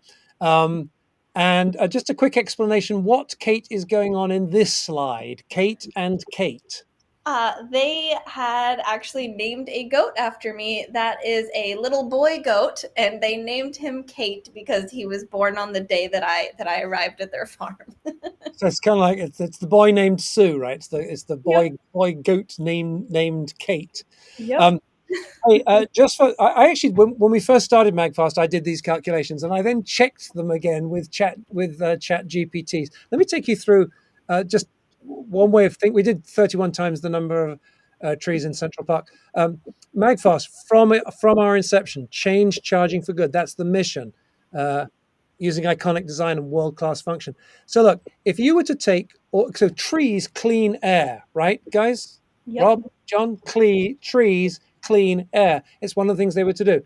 If you were to take all of the trees we've already planted at Magfast, that's 629,000, whatever the number is, 630,000 trees. If you were to take that over their estimated lifetime, the amount of air that they will clean, and you were to fill big advertising blimps with the clean air, altogether, you'd have something that looked like this, okay? Of all these advertising blimps full of air cleaned by the trees that we've planted. It would cover the entire state of Delaware. 15.5 million blimps blocking out the sky across the whole of Delaware. All right, so it ain't nothing. Okay, there's a lot more to do. Many more trees are needed.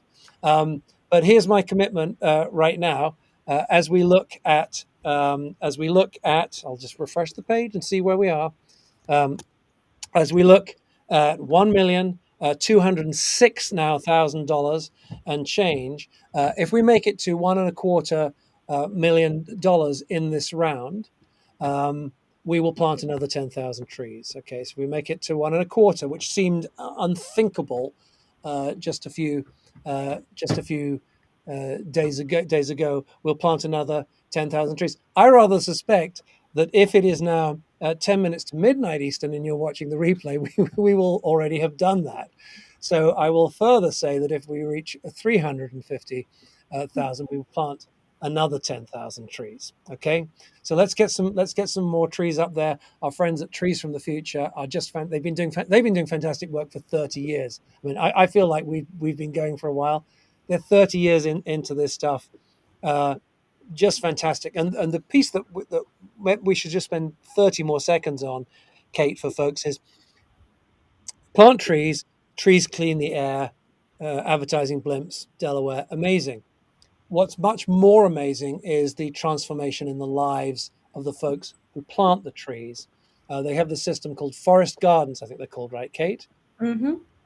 Where the trees are planted in some sort of pattern like this, and often they can take land that has been ruined over many years of the wrong kinds of farming approaches, and just by planting this kind of enclave of trees in a circle or an oval or some kind of enclosure, like sometimes they're rectangular, I think, Kate, right? Mm-hmm. Then magically the trees restore the ground, and what are they then able to do inside this forest garden?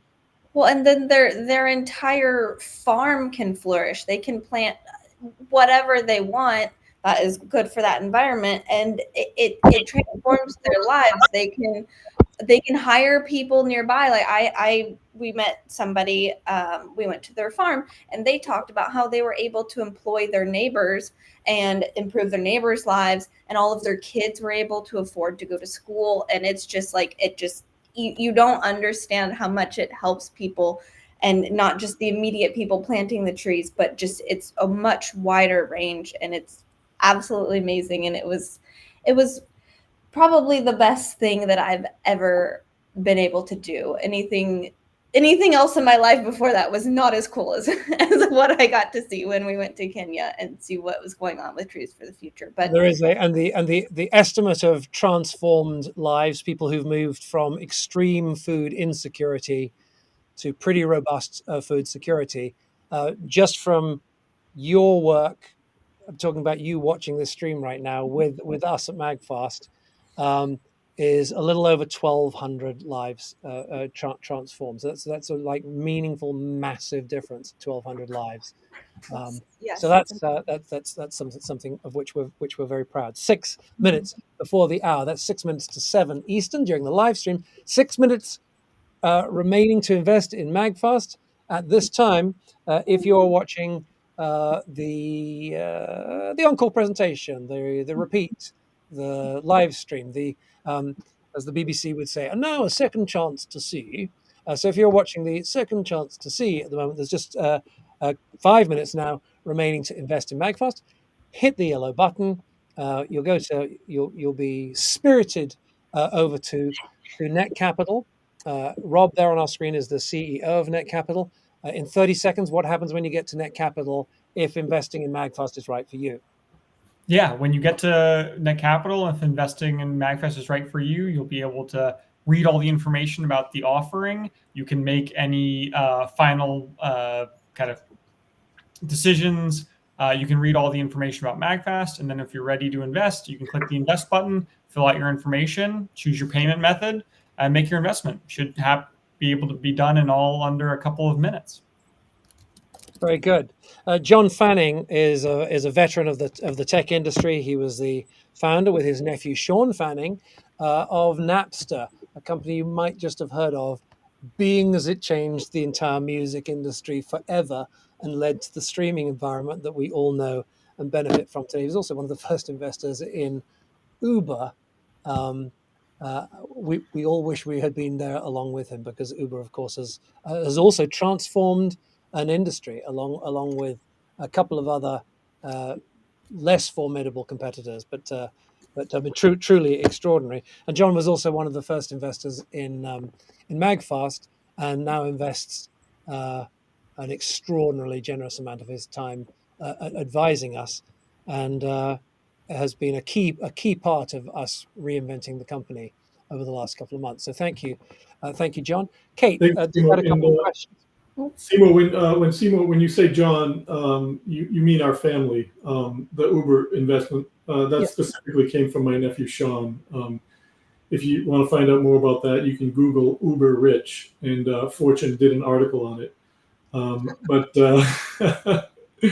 it's great to have been here. I'm really excited about the opportunities that we have to work together moving forward. I've seen a lot over my 40 years in the technology business, and I am as encouraged about the opportunity at Magfast as even more so, honestly, than I was with Uber and some of the other companies that have turned out to be phenomenal successes. So I think, there's a lot of good opportunity, and together as a group, as a community, you've proven that you've got, tens of thousands and maybe even 100,000 people behind you. And it's that force and that strength of community all working together that is so critically important. Even the people that feel like, things didn't go as well as they would have hoped, stick with it, stay tuned. You're part of the community. And as Seymour said, like, we really expect to leave no one behind and to bring everyone with us. And if we can accomplish in the next 6 to 12 months the things, half of what we expect and hope to be able to accomplish, there should be, a pot of gold at the end of the rainbow, and a reward sufficient to justify all of your good faith.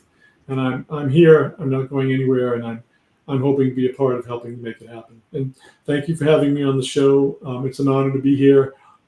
These videos, these are the kind of videos that when you're a Fortune 50 company, I know these videos are going to show up.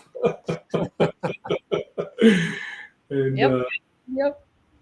Thank you, John. Thank you, Kate. Beautiful. We're just down to the. I should just point out. So it is currently 6:58 Eastern during our live stream. That means there's like just a little over a minute remaining during this broadcast.